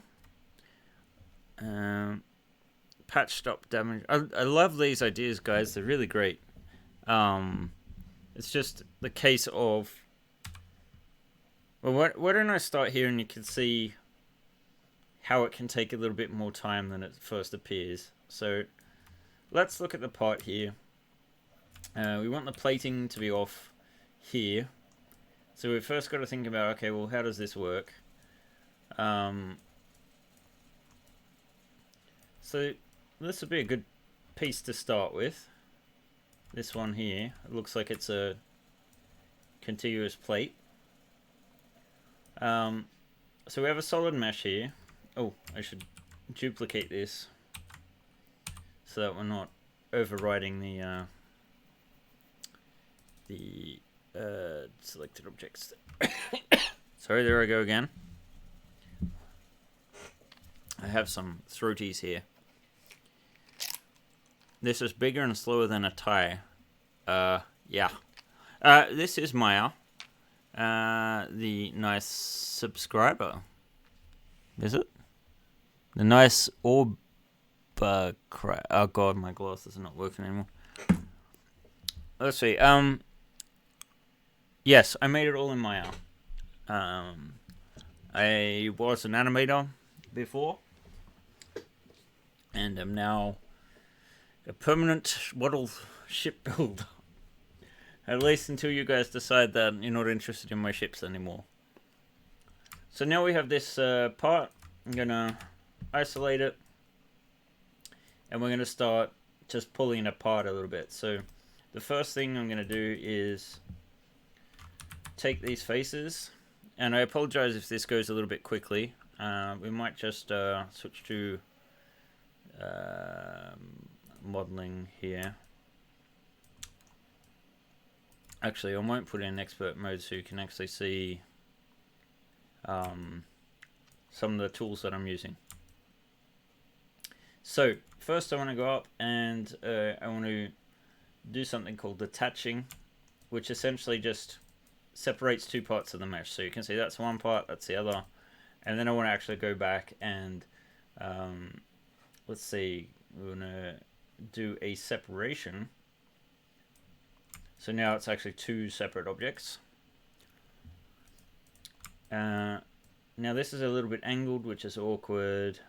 What I want to do here is have this sort of like exploded outwards like we saw in the other areas, but hanging on a little bit, because otherwise what's the point of having it? And I mean, these sort of parts, they're going to need a little bit more supports than usual, but hopefully it won't be too bad.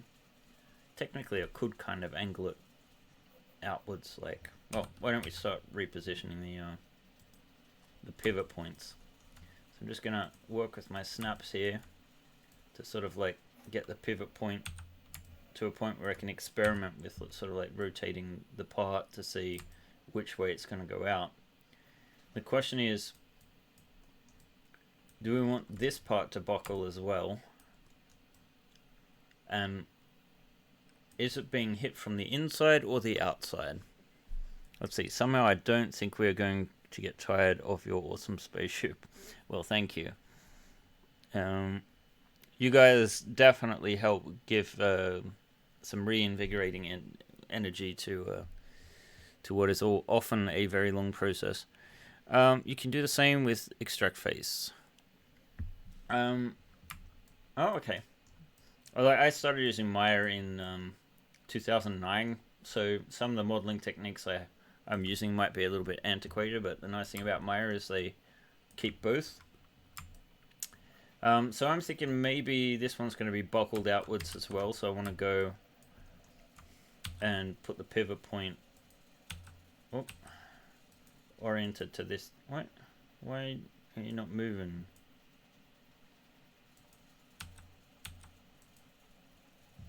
It's just orienting instead. Well, that's annoying. Oh, this will do the same effect. So now the pivot's basically on the base there, so we can start ripping it open.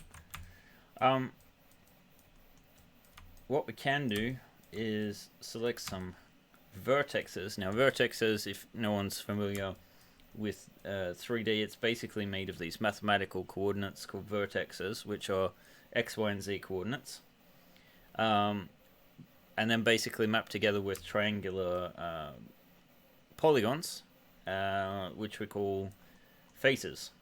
Well, they're not triangle; they're triangles, and then polygons are multiple points, essentially. So if we hit the B key, you can get a smooth version, so that when you move, sorry, we've got the snapping still on. When you move the parts, you can see... Oh, I was about to point with my finger, but you can't see where I'm pointing on the screen. Down here, these things start to move as well.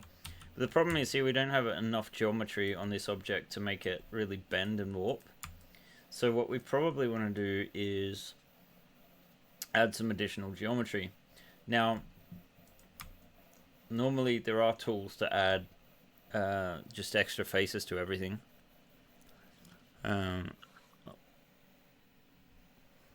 Oh, the nice subscriber definitely seems to have some knowledge here of my own. AutoCAD is similar as far as keeping all the commands in place. Right, okay, yeah. I just worked out that at this scale, an Imperial Star Destroyer model would be about the size of a blue whale. Yeah.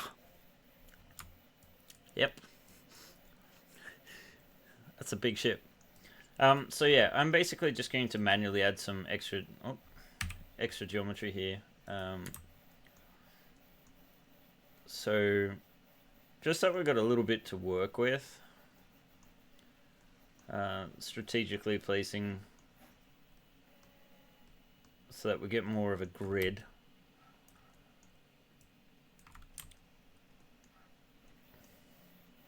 We don't need the detail everywhere.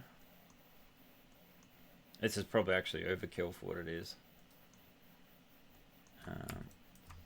So then if we go back again, and the pivot point is still where we want it to be, it's still oriented. Oh, is it? Not really. Let's get rid of that history. So let's select again these top vertices. So at the top line, I'm gonna put the smooth mesh on again. You're not seeing my tool settings here. I can maybe dock them so if I can get it right. There we go. Now you can see it on the side here. There's something called soft selection. That's what I had on before. And you can basically just get sections there. So what I'm going to do is make this a little bit hotter, but I don't want to change everything. I want to just hit the bottom there, and I want something like that. And then what I'm going to do is I'm just going to change the pivot point again. I'm going to orient it to basically this vertex down here. Then I'm going to snap it down there. What I'm going to do is switch to a rotation, and then, oh look, we get this great warping. So there's our first part, and as you can see, just that is a little bit involved. And we can start to see underneath where we might want to add a little bit of extra hull detail and whatnot. So I won't do all of this tonight, probably. Let's see. What's the next project? Oh, no. I don't think we'll go any bigger than the Chimera, to be honest. I appreciate you guys being loyal fans.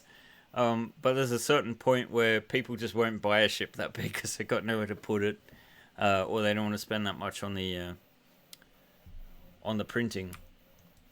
So there's our first hull plate. I can turn off the shadows again so you can see a little bit better.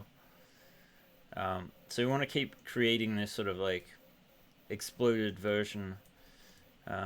So let's start taking apart this section here, and maybe we'll create a tear or something first. Let's see. Let's do this. Now let's see, who was it? The nice subscriber was mentioning a different kind of tool here. I just want to try it out. Oh god, yeah. Sorry, maybe you're coming at us from Twitch or something. Yes, this ship is actually in pieces right now, but there's the printed version next to one of my other ships. And you can sort of see my arm for scale. I'm touching it now. Doesn't give the best idea, to be honest, but yeah, man, we've got a Kickstarter going now, so we're just, this stream is about showing the model, exploring some of the stretch goals we're doing. Yeah. So that is what the deal is with the Chimera. And in fact, I can probably...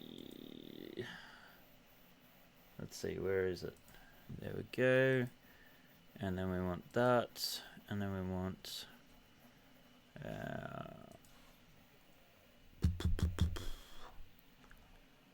let's see, we want a link. And we'll create one for Twitch.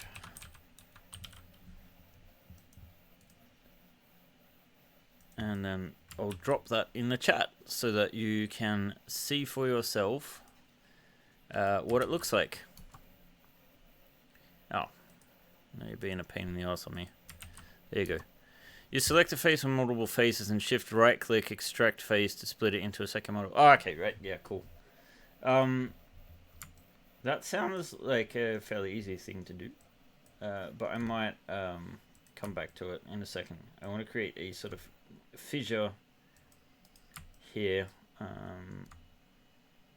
just do something like this. Nothing too fancy. Maybe one more split. Turn that off. So basically what I'm doing here is just creating some geometry that'll delete. I want the faces to sort of hug each other. Hope you guys don't mind the process here. I think actually you probably think it's interesting. So I'm going to, well, hopefully it's interesting. This sort of thing interests me, but that's me.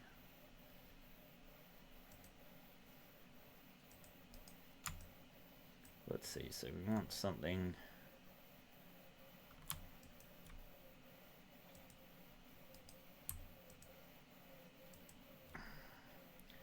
Something that looks kind of like a tear that we can sort of split.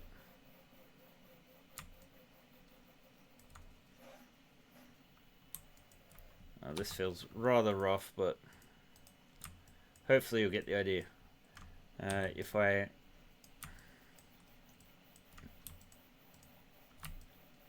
just select the faces that I want here,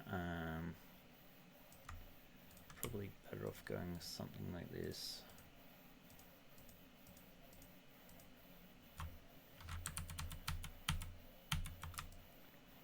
Just to help with the selection. And so we'll go up there, we'll go down there, up there, down there, and maybe there. A little bit on the ugly side, but hey, we can deal, right? So let's see. You select your face or multiple faces, shift right click, and extract faces.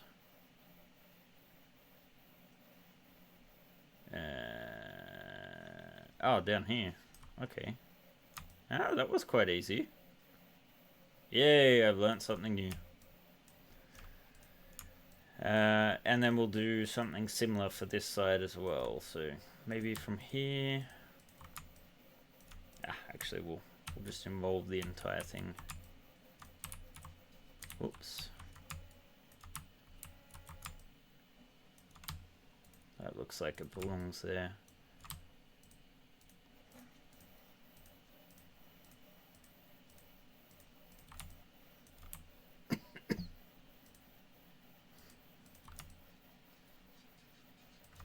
Alright, let's do this again. Extract faces, and there we go. Got some nice separation there. Okay, so now we have to, let's see. No, I'm not Australia based. I live in Sweden, but I was born in Wollongong, grew up there, left when I was about 20. Wollongong, for those I'm familiar with, Australian,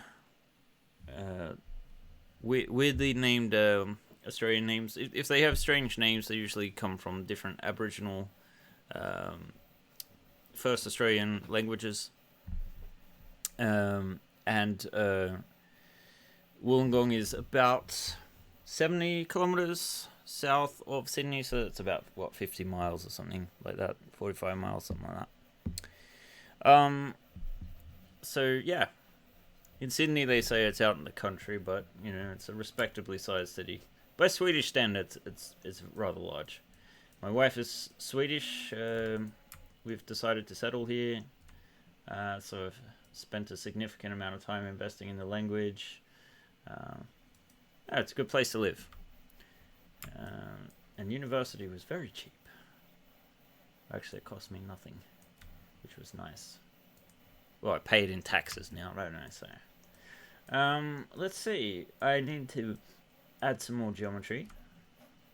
Can start to feel that this cold is wanting me to stop working soonish. We can go and fuck itself. Let's see. Just add a little bit of geometry in here somewhere. So basically, I just want to add in enough that when we bend things... Oh, sorry, got the wrong tool out.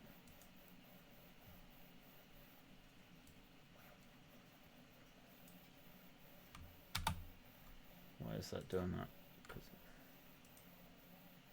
Because I had the snap on.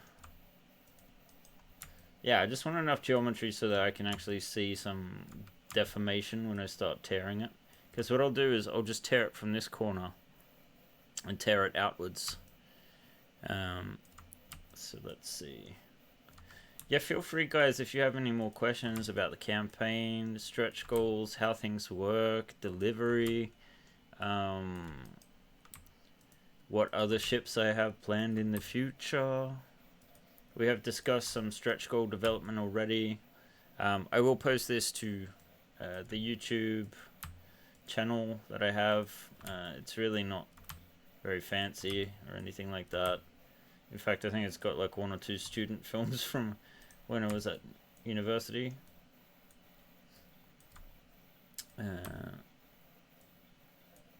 Nothing I'm too proud of. So I got to 3D printing through animation and live in a town called Vanishboyant and work in a town called Trollhättan, which is otherwise known as Trollywood, the film center for Western Sweden. This town is also, yes, fighters in it. Okay. Before this gets too late, extremely rough. The fighters add-on is coming. Let's close off this package of computers and look at the fighter section here, which is still very, very rough, but coming. Now the idea is modular fighters snap together in different parts. You switch out engines. They're compatible with the weapons from Turrets Pack 1, and I think I'll make available the base lasers. But the idea being that you have different wings, different gun ports, different cockpits, maybe some thrusters like on the microfighter.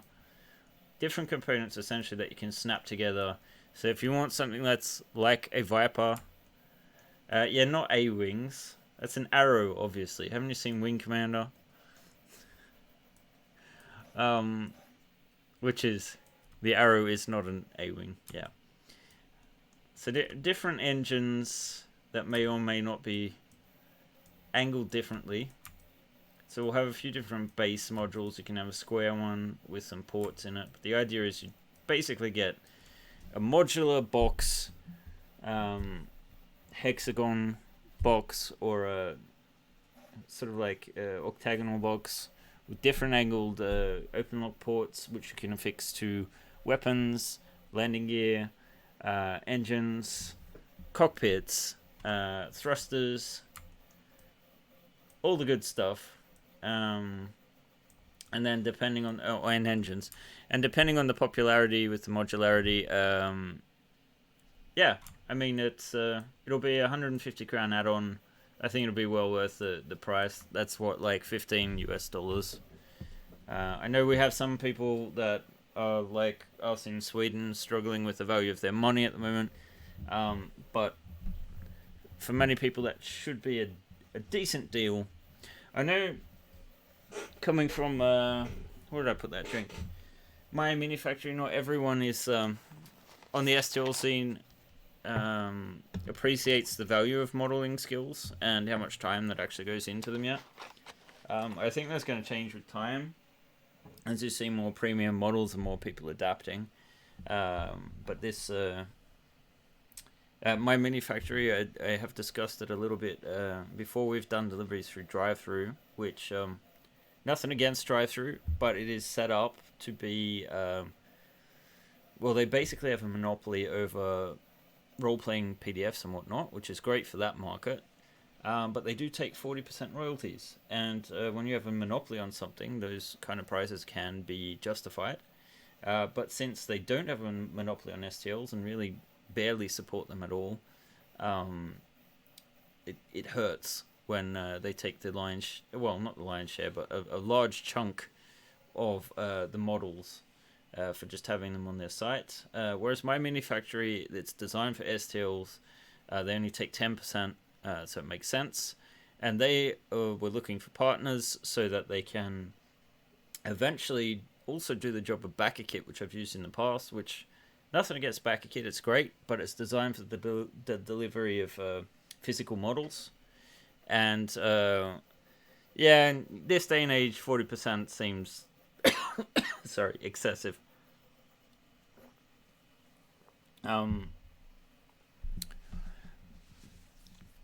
I wouldn't quite say it's the lion's share, because my 60% would be the lion's share. But yeah, of course, one has costs. And obviously the Kickstarters are actually what bring me in the money. But it's nice to have a side business too, and people want, eventually there'll be additional variants, or we'll revisit things and whatnot, or maybe do something on a smaller scale. So yeah, it is a lot of money. I should work while I'm talking, because otherwise... So yeah, the fighters are coming. Let's go back to this part now, because otherwise we're not gonna get anything finished tonight. Because I already feel like my nose is all blocking up and it's harder to talk. Yeah, Lioness, yeah, well.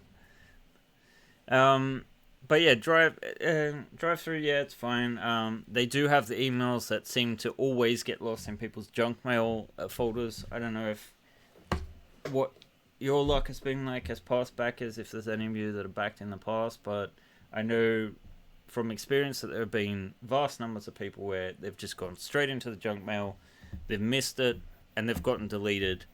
Yeah, no worries, mate. More on that later, I guess. But that's the benefit of turning up to a live stream, isn't it? You get to see the work in progress stuff. Let's see. We need oh.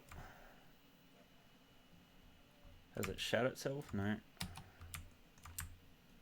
There we go. We just want some more geometry in here.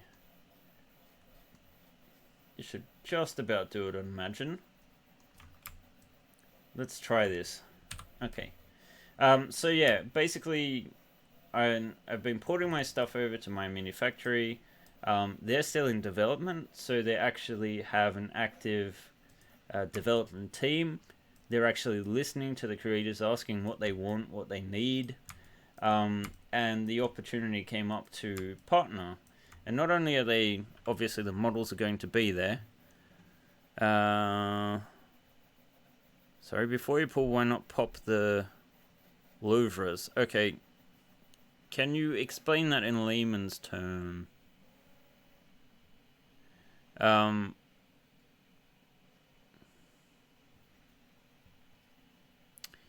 Nerdy. I don't know how to pronounce your name. Maybe one of those was right. Yeah. But they took the opportunity because they were actually willing to develop a solution that could work as the backer kit for the campaign. So instead of having to manually track everyone's products, it will be a case of you go into the post campaign and you simply decide what you want, and then you get all of your items, those that are available, you get to download straight away, straight into your account. I don't have to go and manually do it. Let's see, I think we want to actually lower the tolerance on that a little bit in the tool settings. Let's see, the bottom panel has, yeah, I don't know what the louver is. Take the central vertical plates and remove them totally. Which part of the model, though?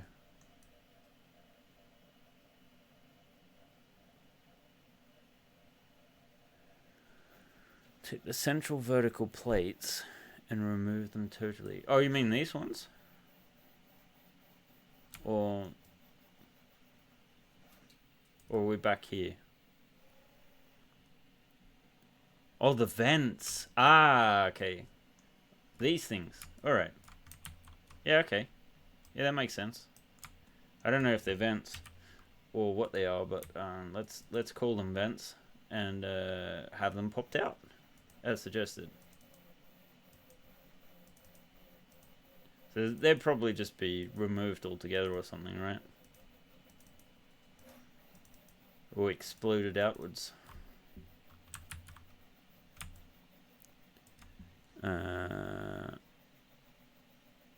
Okay, I'm learning more.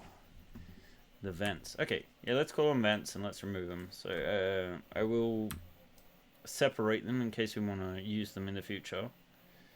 Let's see, where was it? Extract faces. God. It's crazy, like Maya is such a complicated piece of software that you can literally... Like, I met people that used it when it was in beta, and there's tons of features that they just don't know about. Okay, let's see.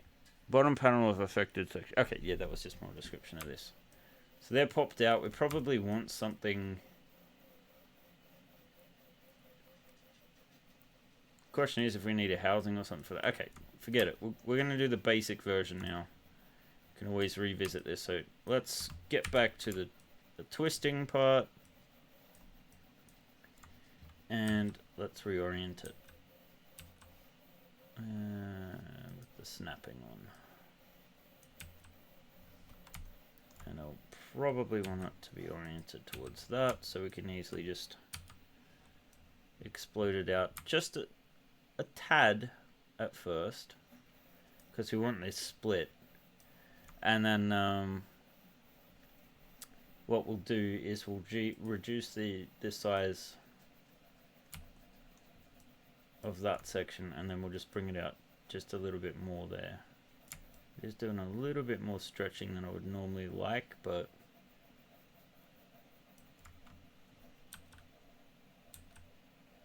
I guess we could move it just a tad manually as well to compensate. Oh, that's the pivot point.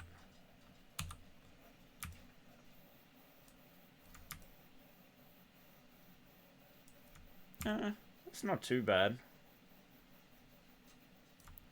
Alright, just eccentric vertical panels. Oh, you mean like, yeah, okay, never mind. Keep the frame. I guess the frame wouldn't be as bent, would it?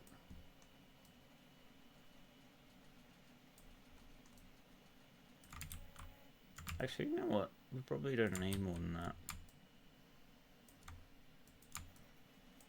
Let's just reduce this and keep the frame.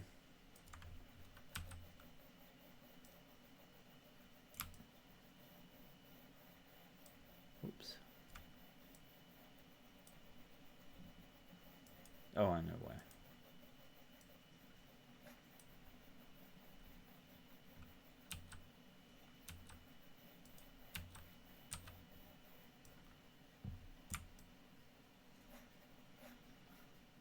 Not have it come out as much, and that way we can work with these. They can be popped out. We can go back and put in some frames or something.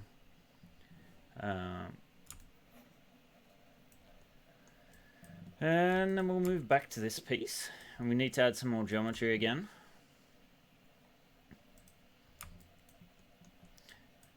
As much as I love making ships by myself, it's never fun to do things in a vacuum. Haha. Pun intended, I guess.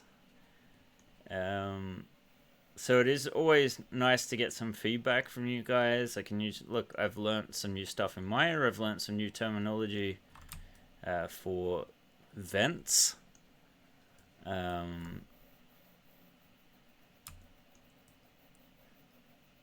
Already ahead today.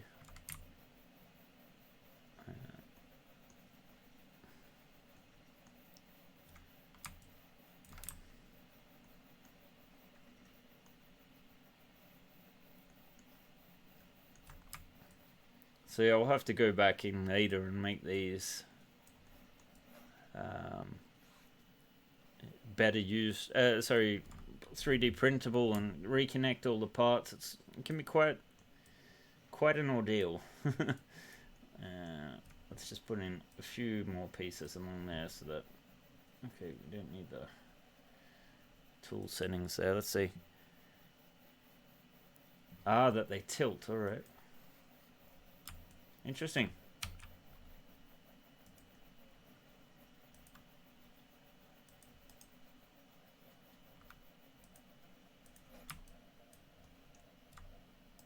So do we have some professionals or just people that are into engineering in the forums? Where does one attain more knowledge about vents, tilted or otherwise? Maybe I just didn't spend enough time in the English-speaking world before, whilst being an adult. I find that sometimes when I go home to Australia that people start using words sometimes I haven't heard before. But then I'm guessing their Swedish sucks. Okay, open and close. Yeah, that makes sense. Oh, blown open. Okay. I get what you mean now. So they'd all just be like... Pfft. That would look really cool, actually. Let's do that.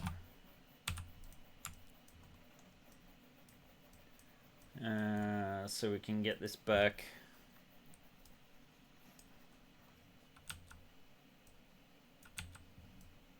In place. And then we'd probably need to separate these into their own little objects.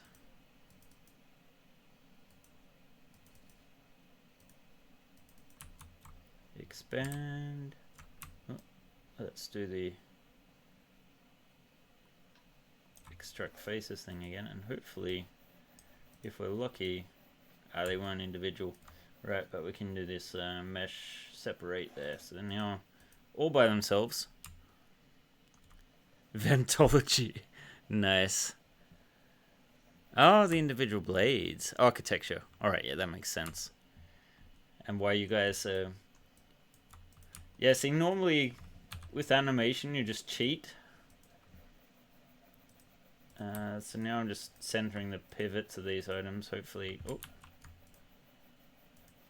Yeah, they're all centered now. So we can move them one by one.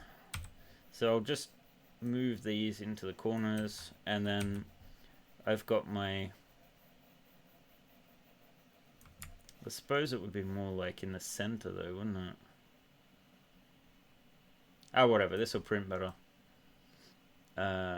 So let's go for like 60 degrees maybe.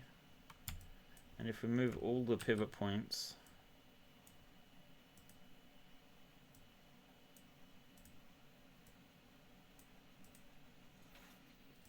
Yeah, architecture can be quite interesting, and it's a lot more involved than you think. I used to have this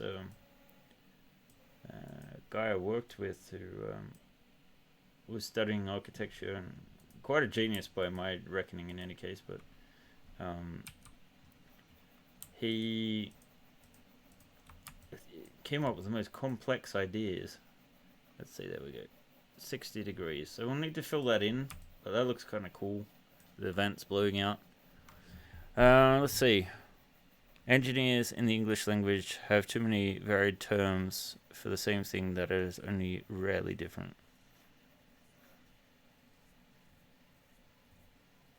And I'm annoyed that the software developers have stolen the term architecture because it makes job hunting a challenge. That happens in a lot of industries. Like, take director, for example, or producer. Like, you can be a line producer, or you can be a producer that gets money, and they're all, like, in the film business I'm talking about now, obviously, but... And then there's production, like what I used to do, and then there's, like, film production, where it's called the same thing, where it's really about getting money, completely different things. One is actual working on film, the other one is financing the film and seeing that the money goes where it's needed. I'm not trying to diss on producers, it's a thing. But yeah, different language, different nomenclature can lead to confusion. Let's see. So let's twist this. Maybe there's alright. And then we'll just... I don't know what I'm listening to now, but it sounds kind of spaced out. Goblin. Not out of this one.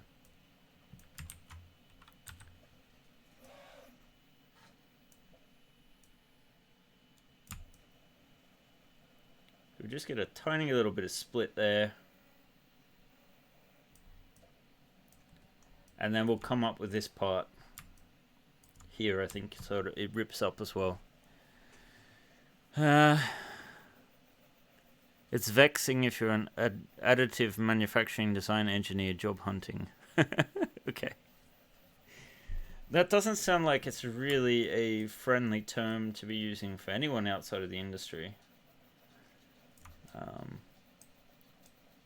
Like, it sounds very involved, but to the layman, such as myself, I wouldn't have the slightest idea exactly what you're on about.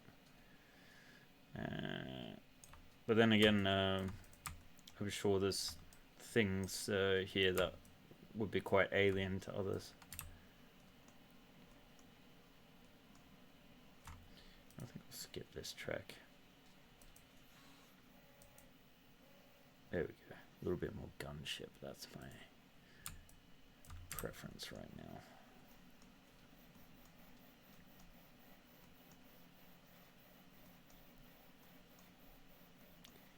So should we blow this out the entire way, or... I think maybe we only want to come up to, like, here somewhere. And then should we... Maybe we should remove this part from the frame altogether or something like that. Just leave the frame underneath. Let's see.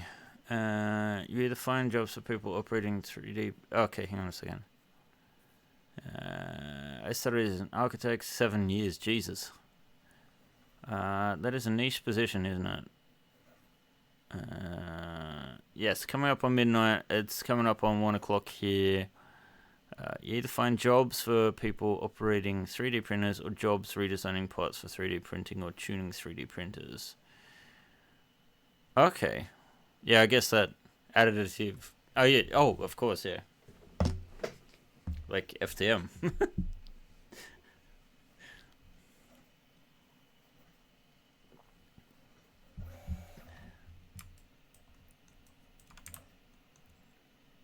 Sometimes it's just like, duh. Alright, so that's blown out, so we probably want a part of this blown out, so we want to go sort of like lower this end, higher that end maybe. Let's get back to the B, and then we'll just grab a bit more of it.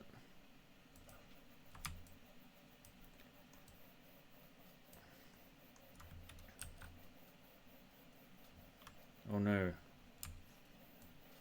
See how it slowed down? Doesn't like that. Let's isolate it. All of a sudden it's super fast. Let's see. Let's see. Could even have the frame buckled out a bit in the direction of the panel and curving the tail of the spike toward the engines. Yeah. Yeah, we could do that. It will also influence the next part, and we need to start looking at the ribs. So I don't think we're going to get this one done in the next 10 minutes, to be honest, guys. But we'll get... It's getting there. I don't think I'm going to last more than on the hour, to be honest. I'm just been too crook lately.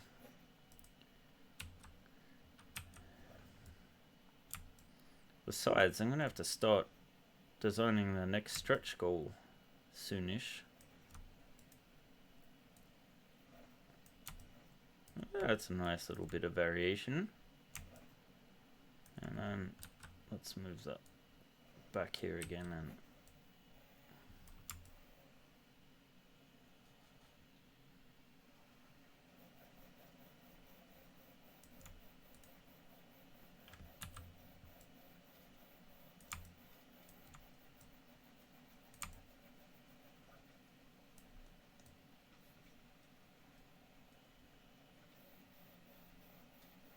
okay, I'm liking the look at that. Having normal external panels that are only dented is not a bad thing if you want to make more damaged panels later with less effort. That's true. But we're going to have to go back and do a frame at some point.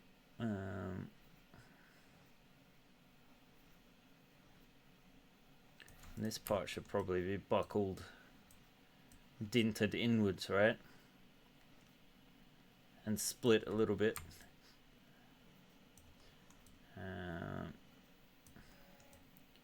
Let's concentrate on this panel a little bit. And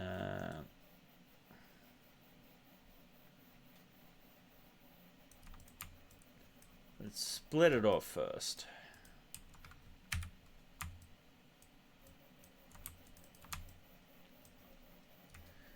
Okay.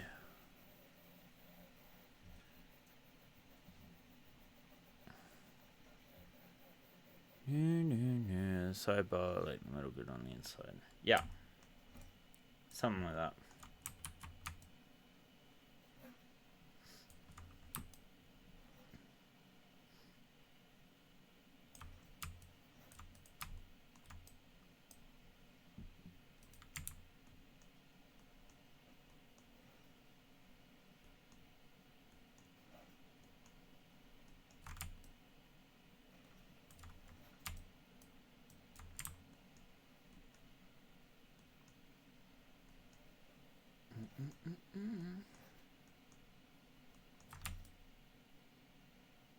Oh, sleep is going to be so nice later.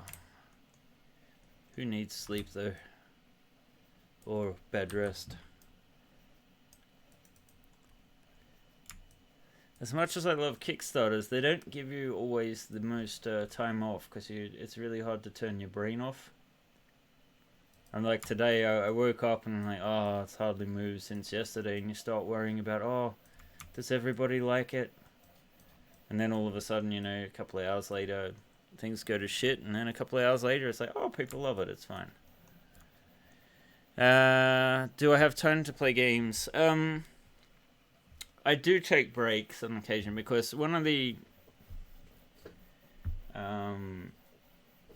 I don't know, I don't want it to seem trivial or lazy, but a part of the creative process is being able to recharge your batteries, get inspiration.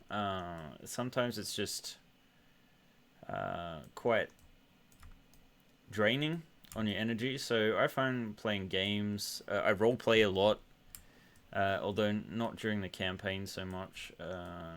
I actually usually roleplay a lot.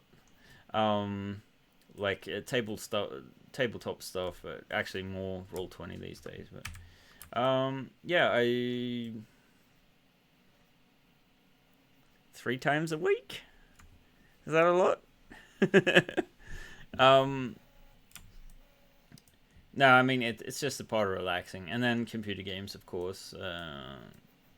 But I can just as easily find myself coming home and opening up Maya, and then it's like, oh, see, this is my hobby, really. Okay, what are we gonna do with this? This is just like, should it curl? Maybe. Like it's all just curled up.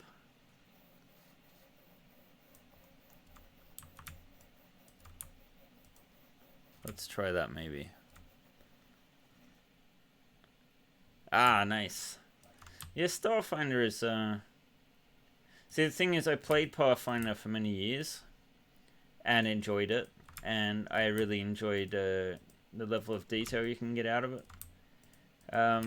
But then as I got older and 5th edition came along, I was just like, this is exactly what I want. And I do miss some of the customizability of that you get in Pathfinder, but not in 5th edition. But it is rather nice. Let's see if we've got a pattern here or something so we can curl this over. It might be a bit too steep there. I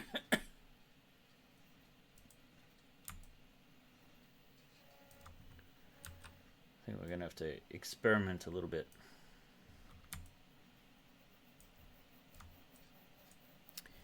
Let's see.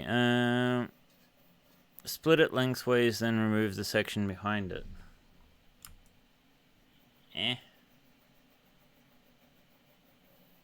Like lengthways? What do you mean that way? Like we did there?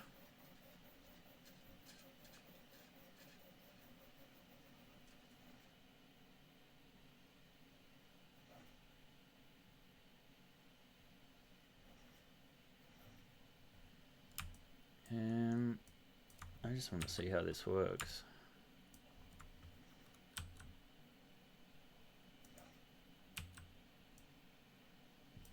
That's a little crazy.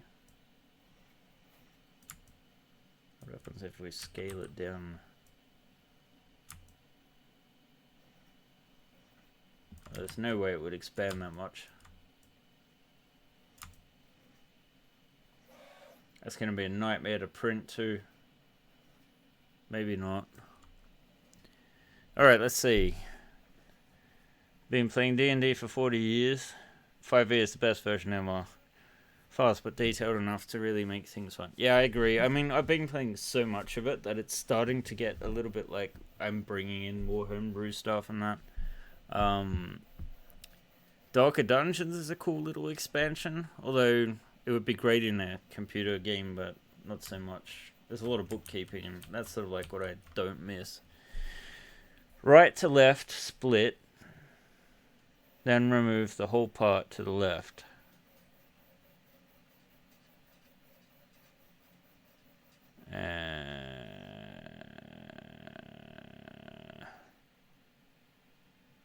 Don't like the fantail. No, I don't either.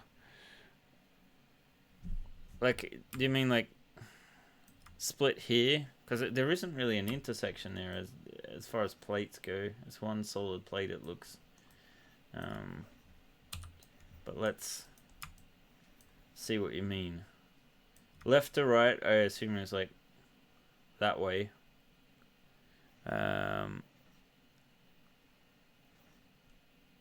Then remove the whole part to the left. What do you mean splitting it there? I'm really not following that, sorry.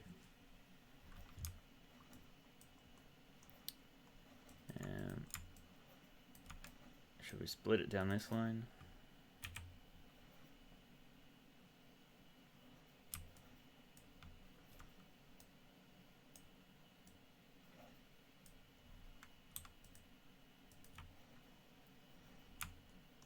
I'm going to split it here if you don't say anything more.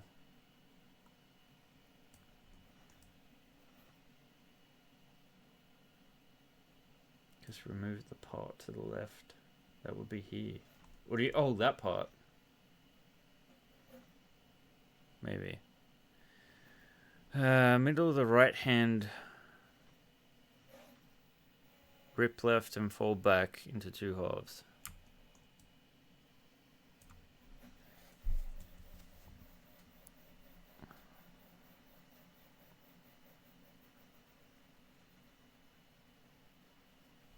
Oh, like this line?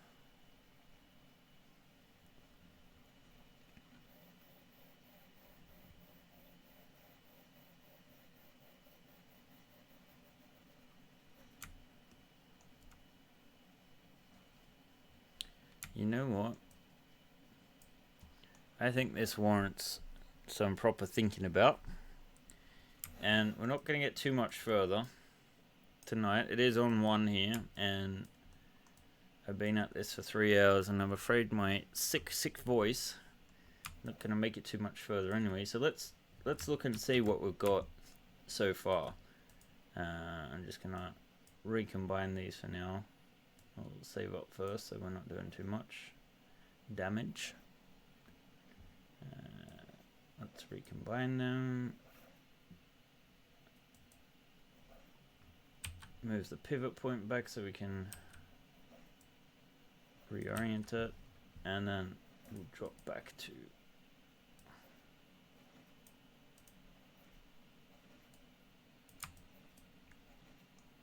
so we got a nice little piece of damage here.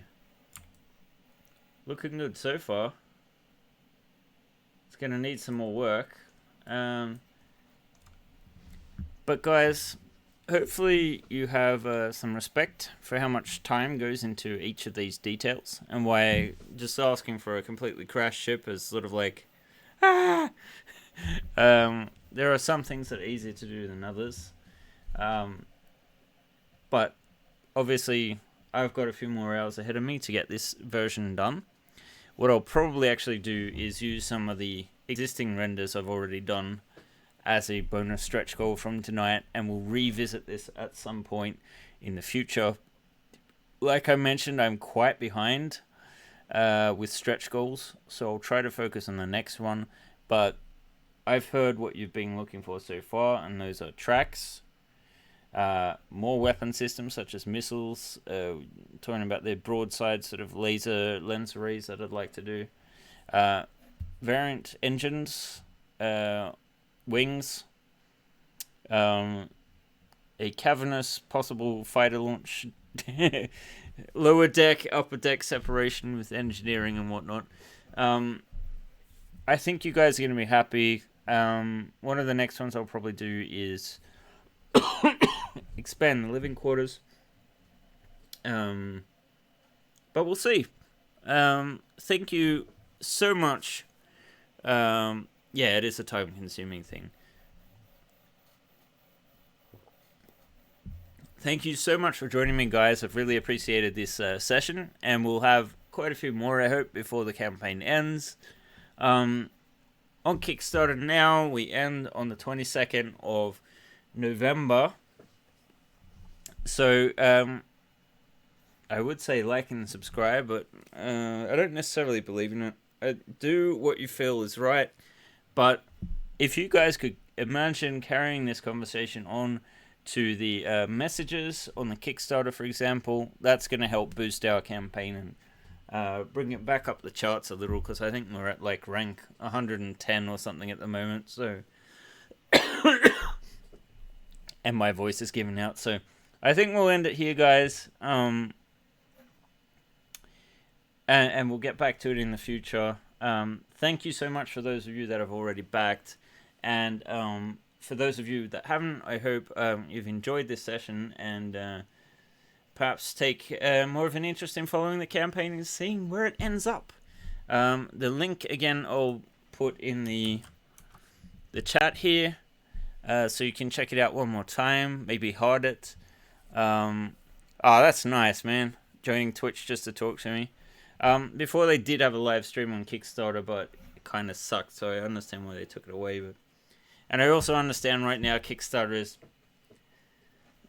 having some issues. Hopefully they'll see the right side of things. I'm kind of stuck with this method at the moment. There's not much I can do about it. I can't afford it for my business. So, yeah, thanks for supporting me, guys. I'll be back with another live stream, hopefully sometime in the next week. You can write in the messages section what days would suit best. Doing stuff like liking updates and that. And sharing things, obviously it helps bring some more some more eyes to the campaign and moves us further up the rankings, so those sorts of things help. Yeah, I'll try to feel better, guys. I'm gonna go home and sleep now. So bye, guys.